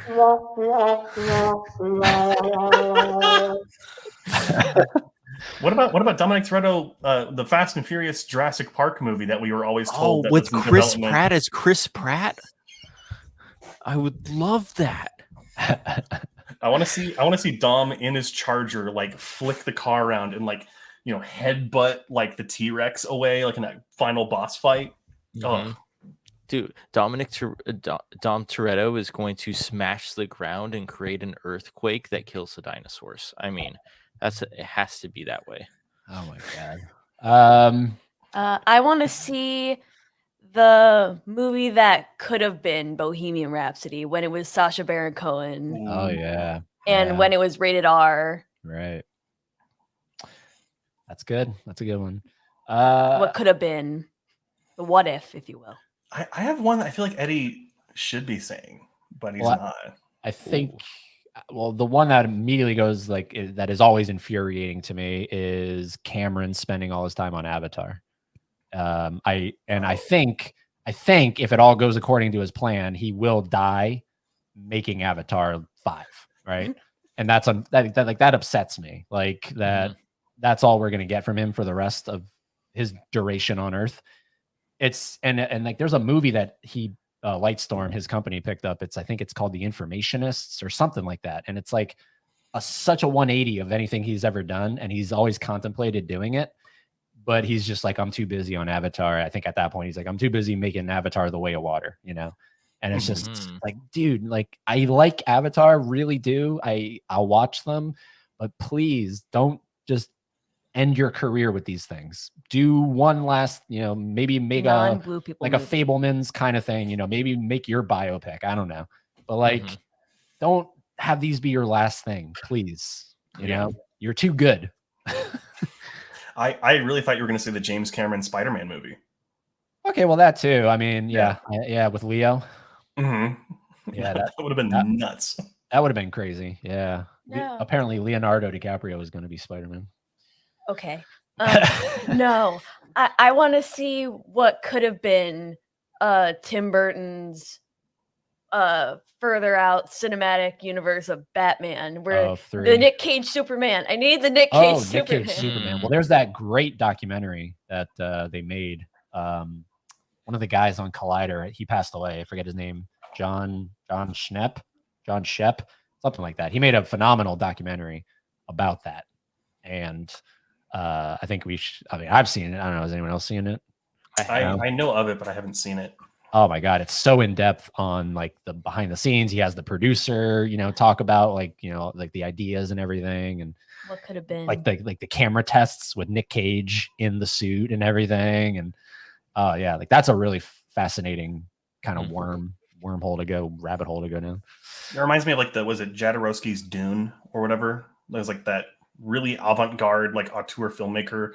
And the studio was like, what do you want to make? And he's like, I want to make Dune. And it was like the most insane, like concept art visual movie that would ever exist. There's a whole documentary about that one as well. Right. That wasn't made. And I mean, kind of glad that it wasn't, but you know. Yeah. And then of course there's it has been made. I just don't know when it's going to even see the light of day, but they remade The Room with Bob Odenkirk. Playing the Tommy Wiseau character, and Greg Sestero, who played Mark in the original The Room, he plays Chris R., the guy who holds Denny hostage on the roof. But it's like Bob Odenkirk isn't looking like Tommy Wiseau. He just looks like Bob Odenkirk. But they played it straight. They you know, it's played as like a real like drama. Like it's not like the level of The Room, you know. And it's apparently done. It's in the can. I don't know when we'll ever see this thing. So. I did not know that existed. I'll have to research that. When we saw Greg Sestero in Jacksonville last year, before The Room played, you know, in the theater, he showed us a clip from the movie, and it's phenomenal. Him as Chris R. It's just, you know, where's my money, Denny? So good. Nice. Good. But yeah, anything James Cameron, I'm always just like, come on, you're too good, man. But too busy naming every flora and fauna on Pandora. Meanwhile, Nadia wants to talk to the manager because the burrito is 90% rice. Well, that's what you get when you get a vegan burrito. We don't even get burritos. We get the bowls. Yeah, superior. See, I can switch off between the bowls and the burritos. So see, the cheat code is to get a bowl, but you ask for the tortillas on the side. But they're 50 then you cents. can make a burrito later. There we go. And I guess back to your question, I really want a Chipotle like biopic, like the story of Chipotle, like the founder for McDonald's. The founder. That's a great movie. That's a great movie. Dumb Money, you know, whatever. I have to see Dumb Money. I hate to say it, Nadia, but I blame Kev. What? I'm sorry, Laren. I paid for that dinner. It's always his fault, Laren. Oh wow. Okay. Well, well. That note, Chipotle is on me. All right. Nadia's waiting for Velocipaster. Yeah, Velocipaster.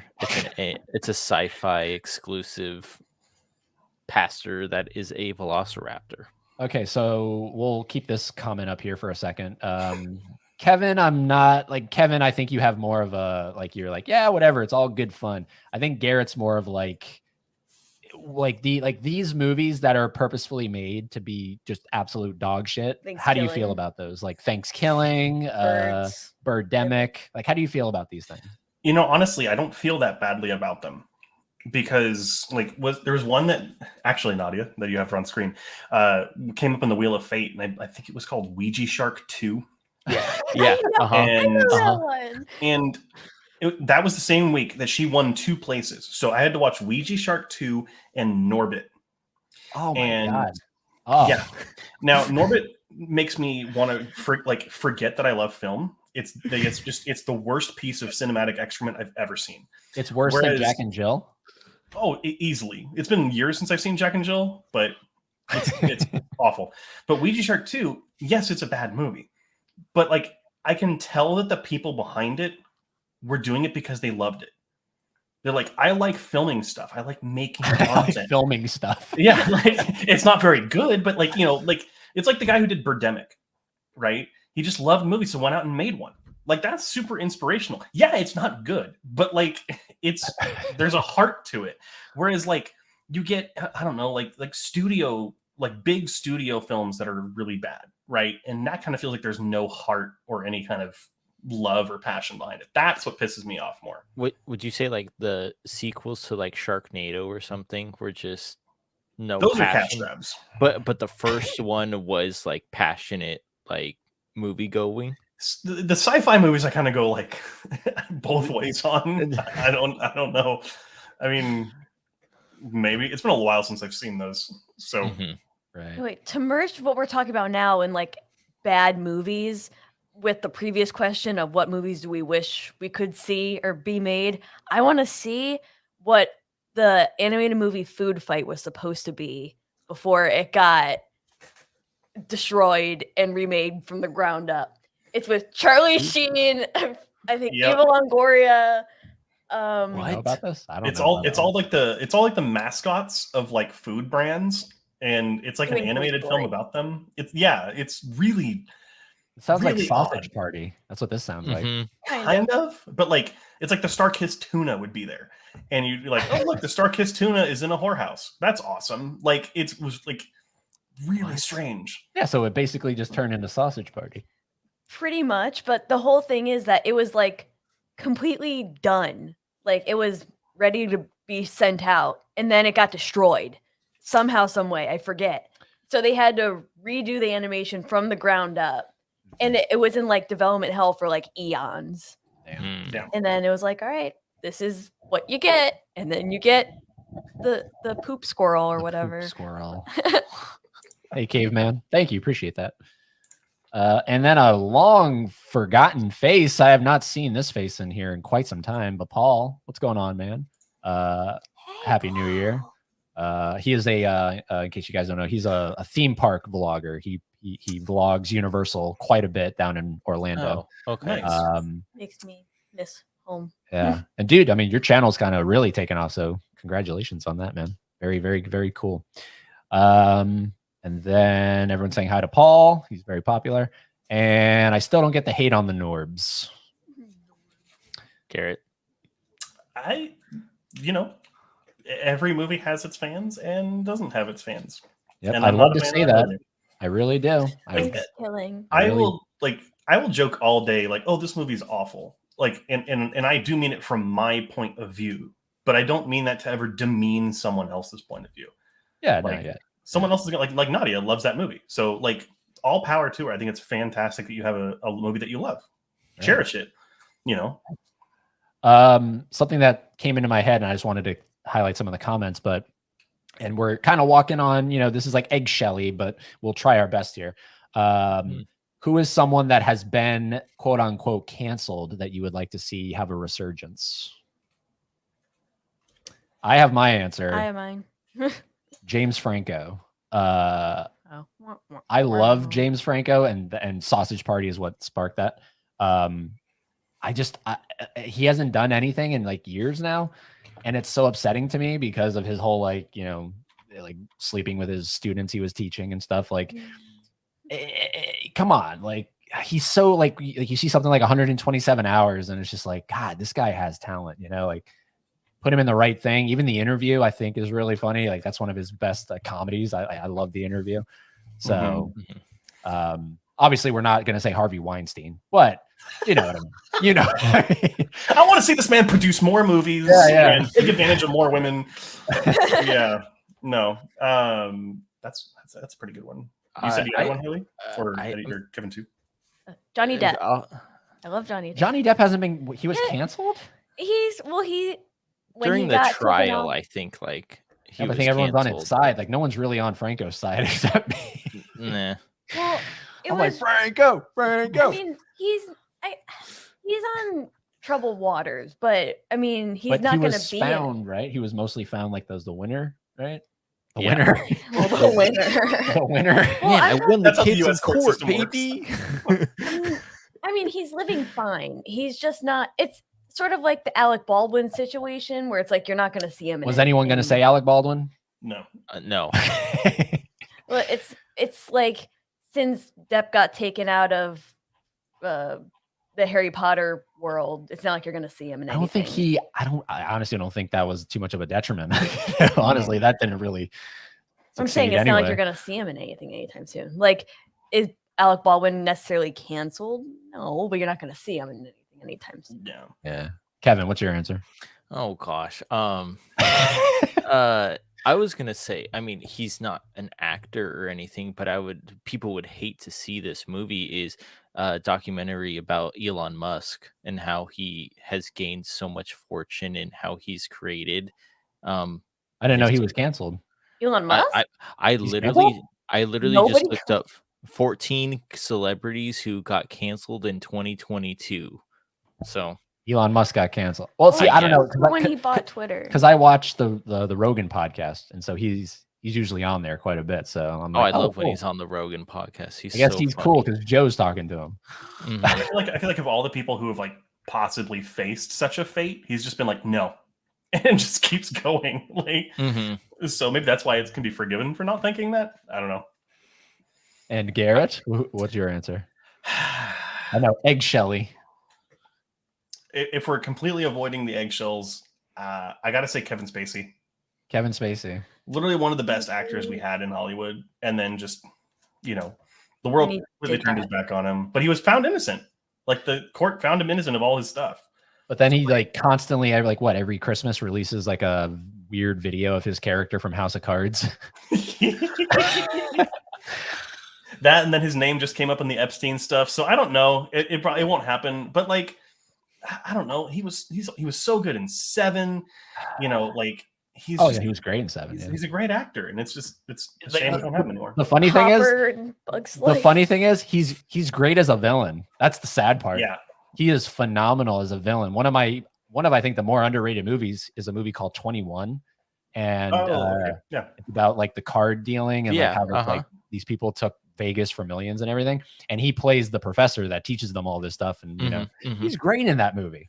And like during all this Kevin Spacey stuff is when I realized he is so good as a villain. Like Baby Driver, he's so good in Baby Driver. I love Baby Driver. Oh wait, you said Hopper in A Bug's Life? Yeah. Hopper. Oh my god, he's so good. The sad part is we've all named dudes. That's the sad part. There's only one woman I can think of who was canceled. Amber Heard. Okay, I wasn't thinking Amber Heard. Who were you thinking of? I was thinking of Gina Carano. Oh, okay. From Mandalorian. But the more we forget her, the better. So it's all good. Right. And it looks like Caveman kind of agrees with both of us. Franco may get cleared after some time. Look at Spacey was just vindicated. Kind of, yeah. I think because he was found innocent, and he had a couple of projects that he's done like independently, and then recently when the Epstein names came out, he was among them. So I don't know what's going on with that. I don't know, man. And then it's sad because Seth Rogen's like, I'm done with Franco, and it's just like, oh, don't say that. You guys are so good together. Like just like roll up a joint and everything will be fine. Just have fun. Just have fun. Start World War III again. Come on. It's all good. It's all good. Put out an interview 2 with Vladimir Putin. Oh my god. There we go. Please make an interview 2. Please make an interview 2.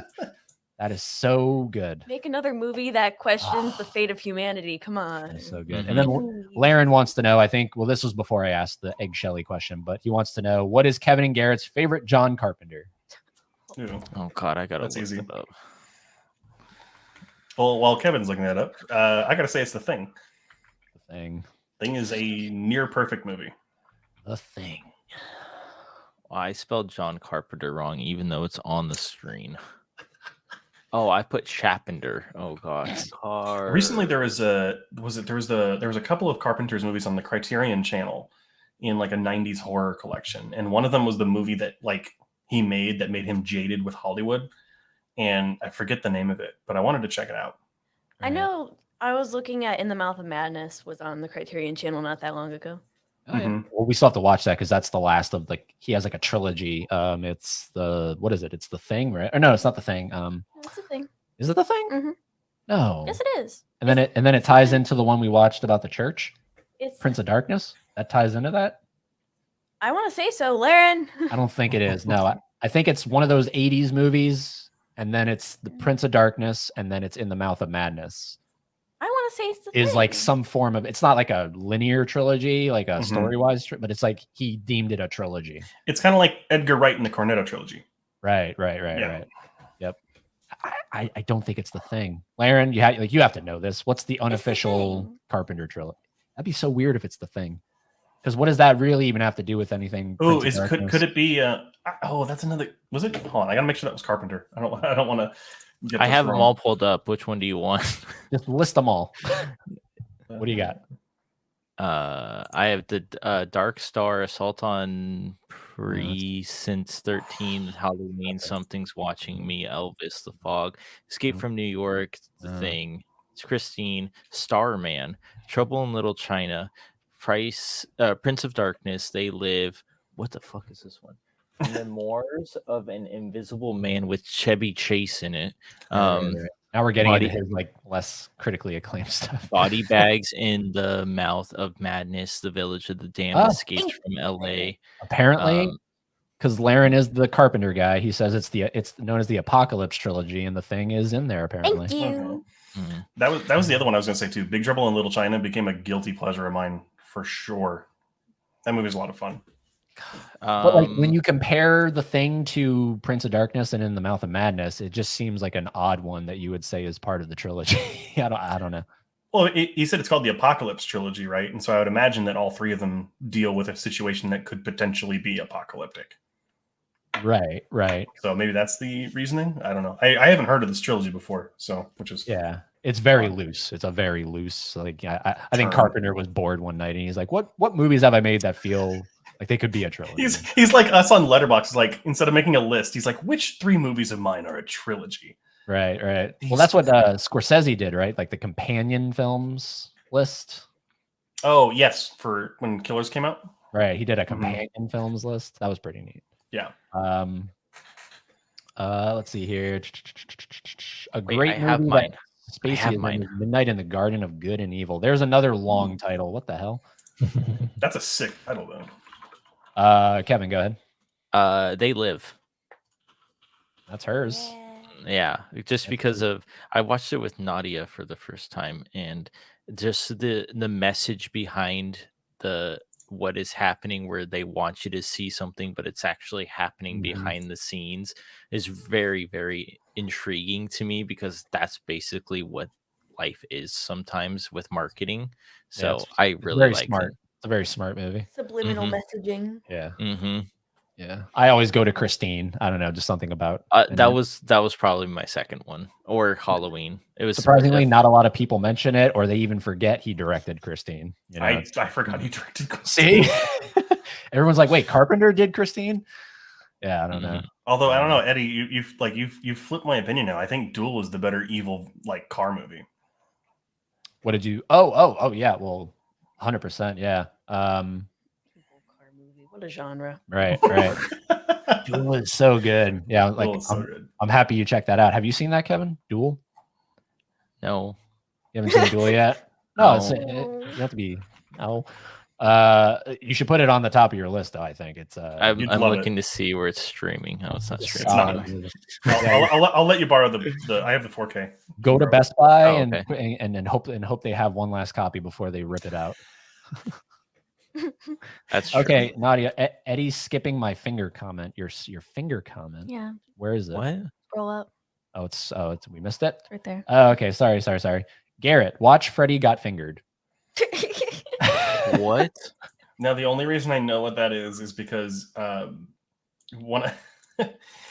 You guys have all heard of Roger Ebert.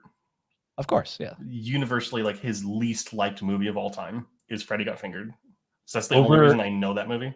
Over Deuce Bigelow too. I thought he hated Deuce Bigelow. Well, there was too. like a list of 10 of them, and I think both of them are on there. yeah. But like, I remember just seeing the actual like episode on YouTube where he's talking about that movie. It's just Oh. like the most harsh review of any piece of content I've ever heard. It's wonderful. He because one of the the titles of one of his books came from the review for Deuce Bigelow, European Gigolo. It's Your Movie Sucks. And he directed that. Like he said, Rob Schneider, comma, your movie sucks. And then- Movie. Oh, hold on, The Master of Disguise. Oh. And then I think Rob Schneider had some surgery or something. He ended up in the hospital, and I think Ebert sent over flowers or something, and he was like, he basically apologized for. I lost a little bit of respect for Ebert because what was it? I don't know. Are you guys familiar with the Jackass series at all? I Okay. champion the No. Jackass. I series. champion it too. I'm glad we're on the same wavelength. Yes, I But champion. when Ryan Dunn died, I don't know if you remember. He said Roger- something bad. Yeah, he's like, Jackass is, or no, was it? I think it was like, was it Friends? Don't let jackasses drink and drive or something like that. Ooh, Yeah, it was like, really, dude? Like, he walked it back, but it was like, that felt really rough, and that was at the time, right? When was he already like he was basically he couldn't talk, right? Yeah. Yeah. Wow. So, but still, Is that, like, yeah, right Freddy when Got he Fingered. died? Was that right when he died? She said, like Yeah, the day after. God, That's horrible. that's horrible. Yeah, that's he did walk it back, but like, I don't know. it's I hard share to a do lot that. of I share a lot of sentiments with a lot of people about him, and like why 4 stars? Like why didn't you rate 5 stars? Yeah, I don't know. His website still does it, which I think is weird. funny. But Yeah. I follow a channel. They're like, yeah, like I found out Roger Ebert rated his movies 1 to 4 stars. I was just, why didn't you go to 5? Yeah, that doesn't make any sense. maybe it's a Chicago thing. I don't know. Yeah, I don't know. Movie critics, back to like the awards. I kind of don't really hold a lot of stock in. I don't know. I just like watching movies, and I like reading the reviews and stuff. Mhm. I'm more and more finding myself like I like Letterboxd. Like Mhm. people I actually know. Like that's what I'm more interested in versus Yeah. some guy out in LA. Who Mhm. all he does is watch a movie. Like, Well, like, I don't know. Eddie with Night Swim, when Naughty and I were getting the like negative like feedback of Night Swim, and then we saw your review and we're like, oh, we might actually like it because Eddie likes it. And Well, but then because I saw she posted on her Instagram, I messaged her. I was like, you know what? I think I'm in the minority here. I actually really enjoyed it. I think the short film's better. The short film from 2014, Night Swim, is superb. I don't know, and I think Garrett can agree. I don't know that it necessarily attests to making it feature length, and that's probably where the problem lies with a lot of people. They're stretching it out, and Mhm. But for me it worked. I like the cinematography. I know Garrett complimented the cinematography. I like the mom doing the strokes and the camera Oh, doing that was this. so cool. That was neat. It was neat. Yeah, there's definitely talent in that movie. And I'm very excited. Like you said, I think in your review, like I'm excited to see where that director goes. Right. And Right. which is a huge compliment. Yeah. What I'm very curious about is the short film is 2 guys made that short film. So I'm curious what happened from the short film to the feature length, Well- because now it's only 1 guy. The other guy was a major part of this one. He was a producer and a writer on the film. Oh, he just stepped back from directing, maybe? Yeah, I think so. Okay. Yeah. I was like, was there a falling out? But that's 10 years. Anything can happen. Was Blumhouse like it's one or the other? It's like Joker in The Dark Knight. Jason Blum broke the pool stick, and he's like, we'll have tryouts, and they're just Right. like, uh oh. Right. That's probably what it was. All right, Bryce, and I think the other guy is Rob or something. Get out. Fight. Who gets their feature directorial debut? I'm only giving you one. Well, and then when Garrett said after we saw the movie that it was his first like time directing a big movie Yeah, like right, that, yeah. I'd go, "That's great." Like it could have been so much crappier, but Right. it was, you know what? It was decent. And when was. he said that, I actually liked it a lot more because I'm like, yeah, like you guys said, what else can he do with big time money and effects and everything? Yeah. I don't know. It was neat. I don't know. And we saw it in the Big D theater, so that made it all the better. The But they D could have made called better. it the Big I because it's an I. Was that the IMAX one? What do you mean, Big Eye? Because it was at the IMAX theater that you guys saw it in, or no? No, it just had Oh. stadium seating Yeah, versus like it's a at flat. like at this AMC, they have just regular sized theaters, and they have this one big theater attached to it, and it's the Why Big don't they D just- theater. It's the big theater. the big thing. Just The take out big the word one. big. I mean, No, Yeah, well, that's what I want to know. Obviously, it's not Dick. I want to know what the D stands for.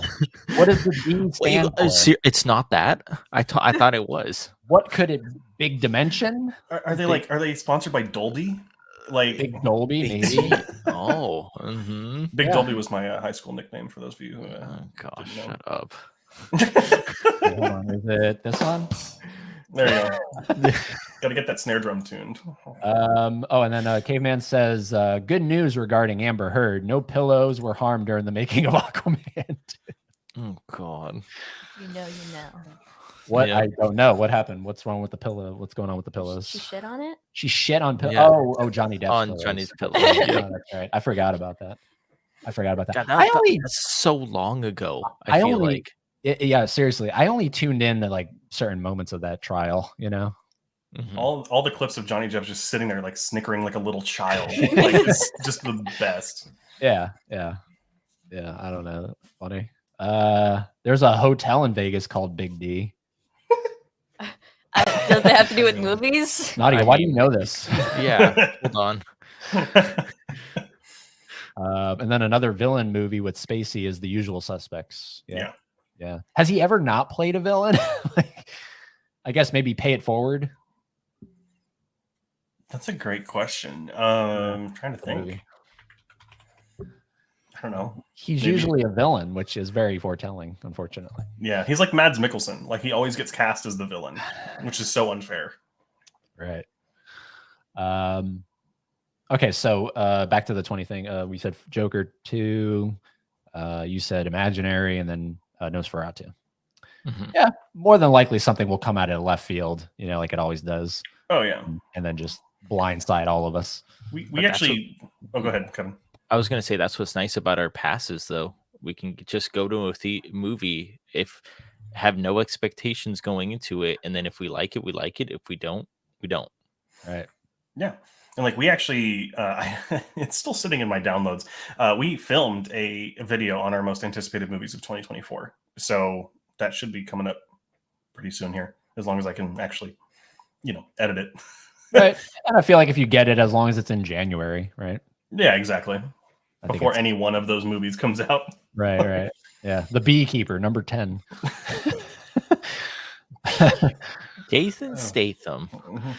Apparently, I read a review of a professional review of The Beekeeper, and they referred to him as Jason the Statham, and I was like, I didn't know he had that nickname. Right. Like, Hey, I don't know. For some, because I know I just found this out. I didn't know you both are in Nadia and you and Kevin. You're into wrestling, heavily into wrestling. Like you want to go Not- see. well, Nadia's got me into wrestling. She's been watching it more than I have. But I knew about the wrestlers, but then moving in with her, we watch it every Monday, and I watch it every Tuesday and every Monday, Friday. So, but She put something in one of her stories. She's like, I hope that we'll see The Rock later this year. so we're going on February 18th to WWE Raw. So, which is Fingers on Monday. Dwayne's there. It would be funny to see him because everything happens like a theatrical release. You don't know who goes in, or some people will, and they Right. just show up sometimes, which is nice to see. And there's always storylines that keep going on for months and months. And eventually it all concludes to WrestleMania. You guys have probably heard of WrestleMania. Yeah. So I Mhm. I know. I was just gonna say I used to watch Raw back when like Cena was like the thing. That was that was when I watched because my brother got me into it. Uh-huh. And then I don't know, I fell off. I don't know, something happened. So, But sometimes there's too much stuff going on at once. Like yeah, with these 2 years, it's called the Bloodline with Roman Reigns and the Uso brothers. Really, really good. But if you're not into it, you're just not into it, and I totally understand that because some people will say it's fake, but it's not fake. It's just theatrical. right. Mhm. Yeah. But yeah, it's- oh, I eat that wrestling shit up. Give that to me every day. it's like the fast food of entertainment. Yeah, it's like you don't need to know everything about wrestling to understand wrestling, Right. which is nice. Like you can see people flying at each other and hitting them with chairs, and that's entertaining. I know I played the clip of The Rock like surprising everyone when that guy was going off, and he was he said Jinder something Mahal. like, "If you were going to be one of The Rock's movies, you'd be Baywatch because you're not funny," or Yeah. something like that. Mhm. You know, and it's just like, you know, like he because he was on Rogan recently, and he, you know, they talked Mhm. about, you know, him going for presidential election and everything, and apparently that's in his plans in the future, believe it or not. Yeah. So We'll see. but I mean, he knows what he's doing in terms of just like making masses of people just on his side, and there's nothing will work better for you than self-deprecation, you Yeah. know. Mhm. Calling yourself out, that's amazing. So like the fact that he called one of his movies out, I was like, I don't know what's going on, why he's saying this to this guy. Mhm. It's Well, funny though.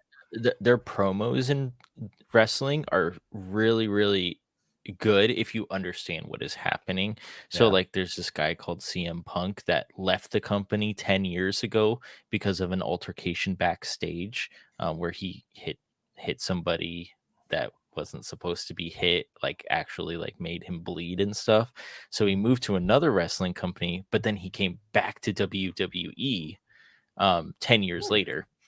And one of the other stars that knew Punk, Seth Rollins, that knew Punk before the altercation happened, said, so he comes back and there's this promos like, Punk is saying this, that, oh, WWE's my home, blah, blah, blah. And then Seth comes out, he goes, WWE's not your home. If this was your home, you wouldn't have left 10 years ago and I stayed and stuff like that. So it's really it really, they show passion into these promos, and you can feel that these are basically actors that do their own stunts sometimes. So that's how I look at it, is these people are doing promos, which is the dialogue, and then you have your action when they're in the ring, and then you have your third act where they finish off the wrestling by counting the 3 or doing a submission. So that's how I look at wrestling, as in like movie terms. And then I saw a funny like clip of someone way up in the bleacher, or their bleachers, right? Bleachers. Yeah. And apparently it was on SmackDown or something. Like it was over. Like the show was over. It went off the air, and apparently some guy got like KO'd or something. And they're like rolling up the rink, and he's still on the rink, like past. That was Jey Uso. Yeah, I was just like, man, he's into this. Yeah, well, you got to make it believable. Just like a stunt guy should make it believable that he's on fire. If you get knocked out, you stay down. It's just funny, you know. And Like it is. the And show then- went off the air, you know, and all Mhm. that's left is the people in the arena, but he's still playing for the people in the arena. So, Oh, that yeah. are not there. so it's like funny, like one of the stage hands has to come over and like they're like rolling him like the rug that they're Mhm. rolling off. The Yeah, it's funny, but people love that because it's like they're staying in character, which Right. which I always like too, because some like people method will- acting. Yeah, well, some people will come out of character when they leave the ring, But some people, like there's a guy named Dominic Mysterio who always stays in character no matter what, which is really cool because he takes his job seriously. Well, you have to, I think. Yeah. So I mean, that ties into the the Iron Claw. We'll be seeing that tomorrow. Excited for it. See if Zac Efron can top his amazing role in 17 again. Dell on Movies. Thanks for being here, man. We're about to wrap it up. We're about to hit 2 hours here, so we're gonna start winding things down. Maybe we'll see the big D for Dwayne. Oh God. I don't know. I don't know. Uh-huh. Wrestling is just sweaty acting with guys in their undies. Not anymore. They And don't girls. wear Can't forget undies girls. too much anymore. Right. Yeah, I don't know. Garrett's quiet, so he's clearly not into wrestling at all. He checked out about 10 minutes ago. No, I love Macho Man. Like his promos are some of the best pieces of content ever made. If none of you have heard of it, the Cream of the Crop video, like he's literally sitting there talking about how he's the best and he's the cream of the crop, and he keeps pulling coffee creamer cups out of his hand like a magic trick, and I don't know where they come from. It's the best video ever. But like, I've never really been into it. I've watched a couple videos here and there, but like I like some of the personalities. Like Xavier Woods is a huge gamer, has his own YouTube channel. There is a female wrestler. I don't know the name off the top of my head, but I know that she's like, I'm also like a big into Warhammer 40K, and so is she. And she'll wear like Space Marine inspired outfits to the ring. I know who you're talking so about. Cool. Garrett. But I don't like, remember her name. Other than that, like it doesn't really appeal to me. Right. You know. Right.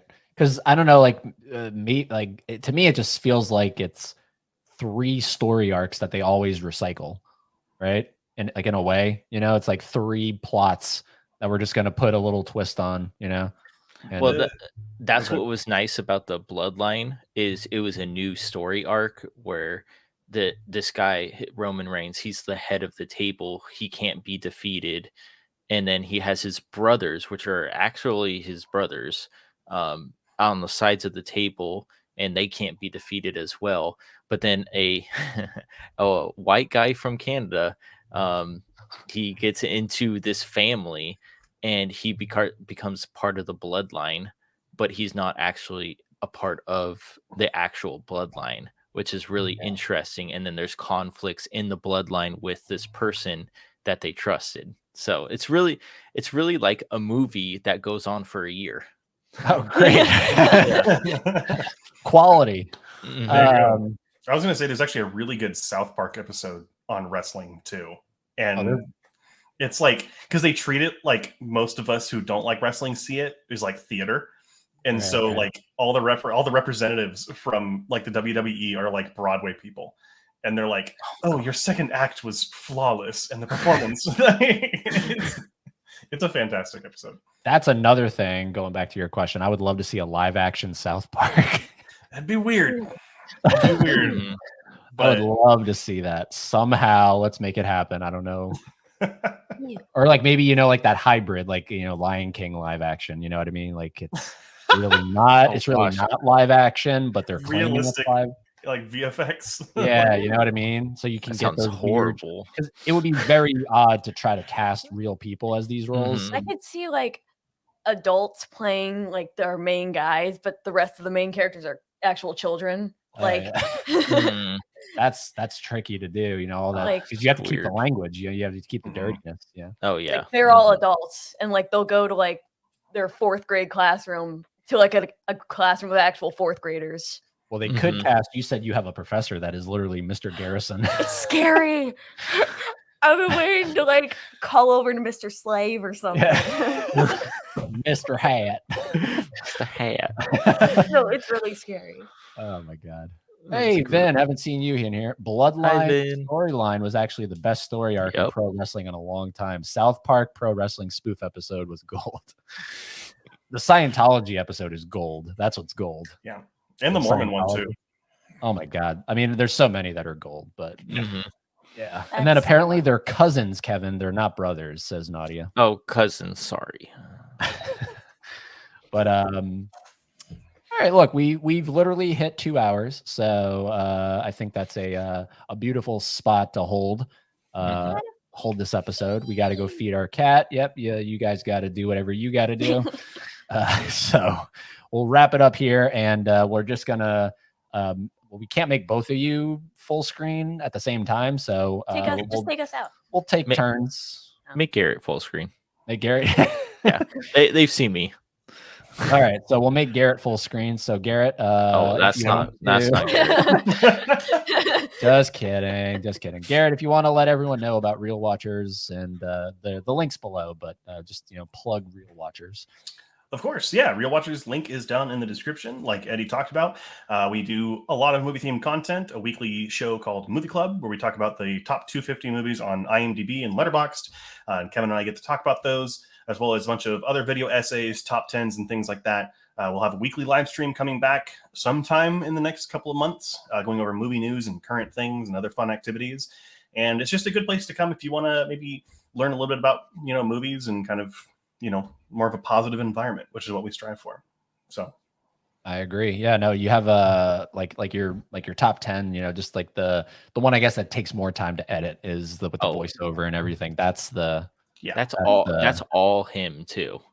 Yeah, Like I do nothing on that and it is amazing when I watch it too.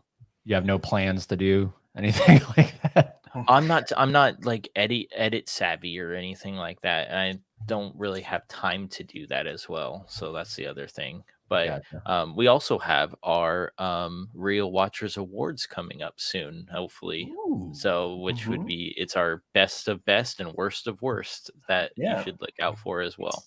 If you don't like award shows, we'll do a better one. Talking to you, Judd. Laren says thanks, full of shit. Have Kevin and Garrett back. I'm Keb now. He forgets me and then he calls me Kevin and then he calls me Keb. Oh, that's the name he calls you, Keb? No, Kev. He usually calls me Kev, but he can put Keb. Oh, Keb. Okay, gotcha. Have Keb and Garrett back sometime. Yeah, absolutely. We'll at some point we're gonna have to do some returning guests, for fans or something like that. We just have to get past, I think, 50 episodes, and then it'll make a little more sense to have return. What do they call it? Like when they go back and do like a redux or something, like a redux? Whatever. I think that's what it is. Will have its own Yeah, apocalypse now with its redux cut. Redux, yeah. Redux. Laren, have a great night, everyone. You too, Laren. Bye, Laren. Hopefully it warms up a little bit for you. Yeah, it won't. And we'll be back with a video or a live stream at some point. But stick around. We'll do a formal goodbye. But please go check out Real Watchers.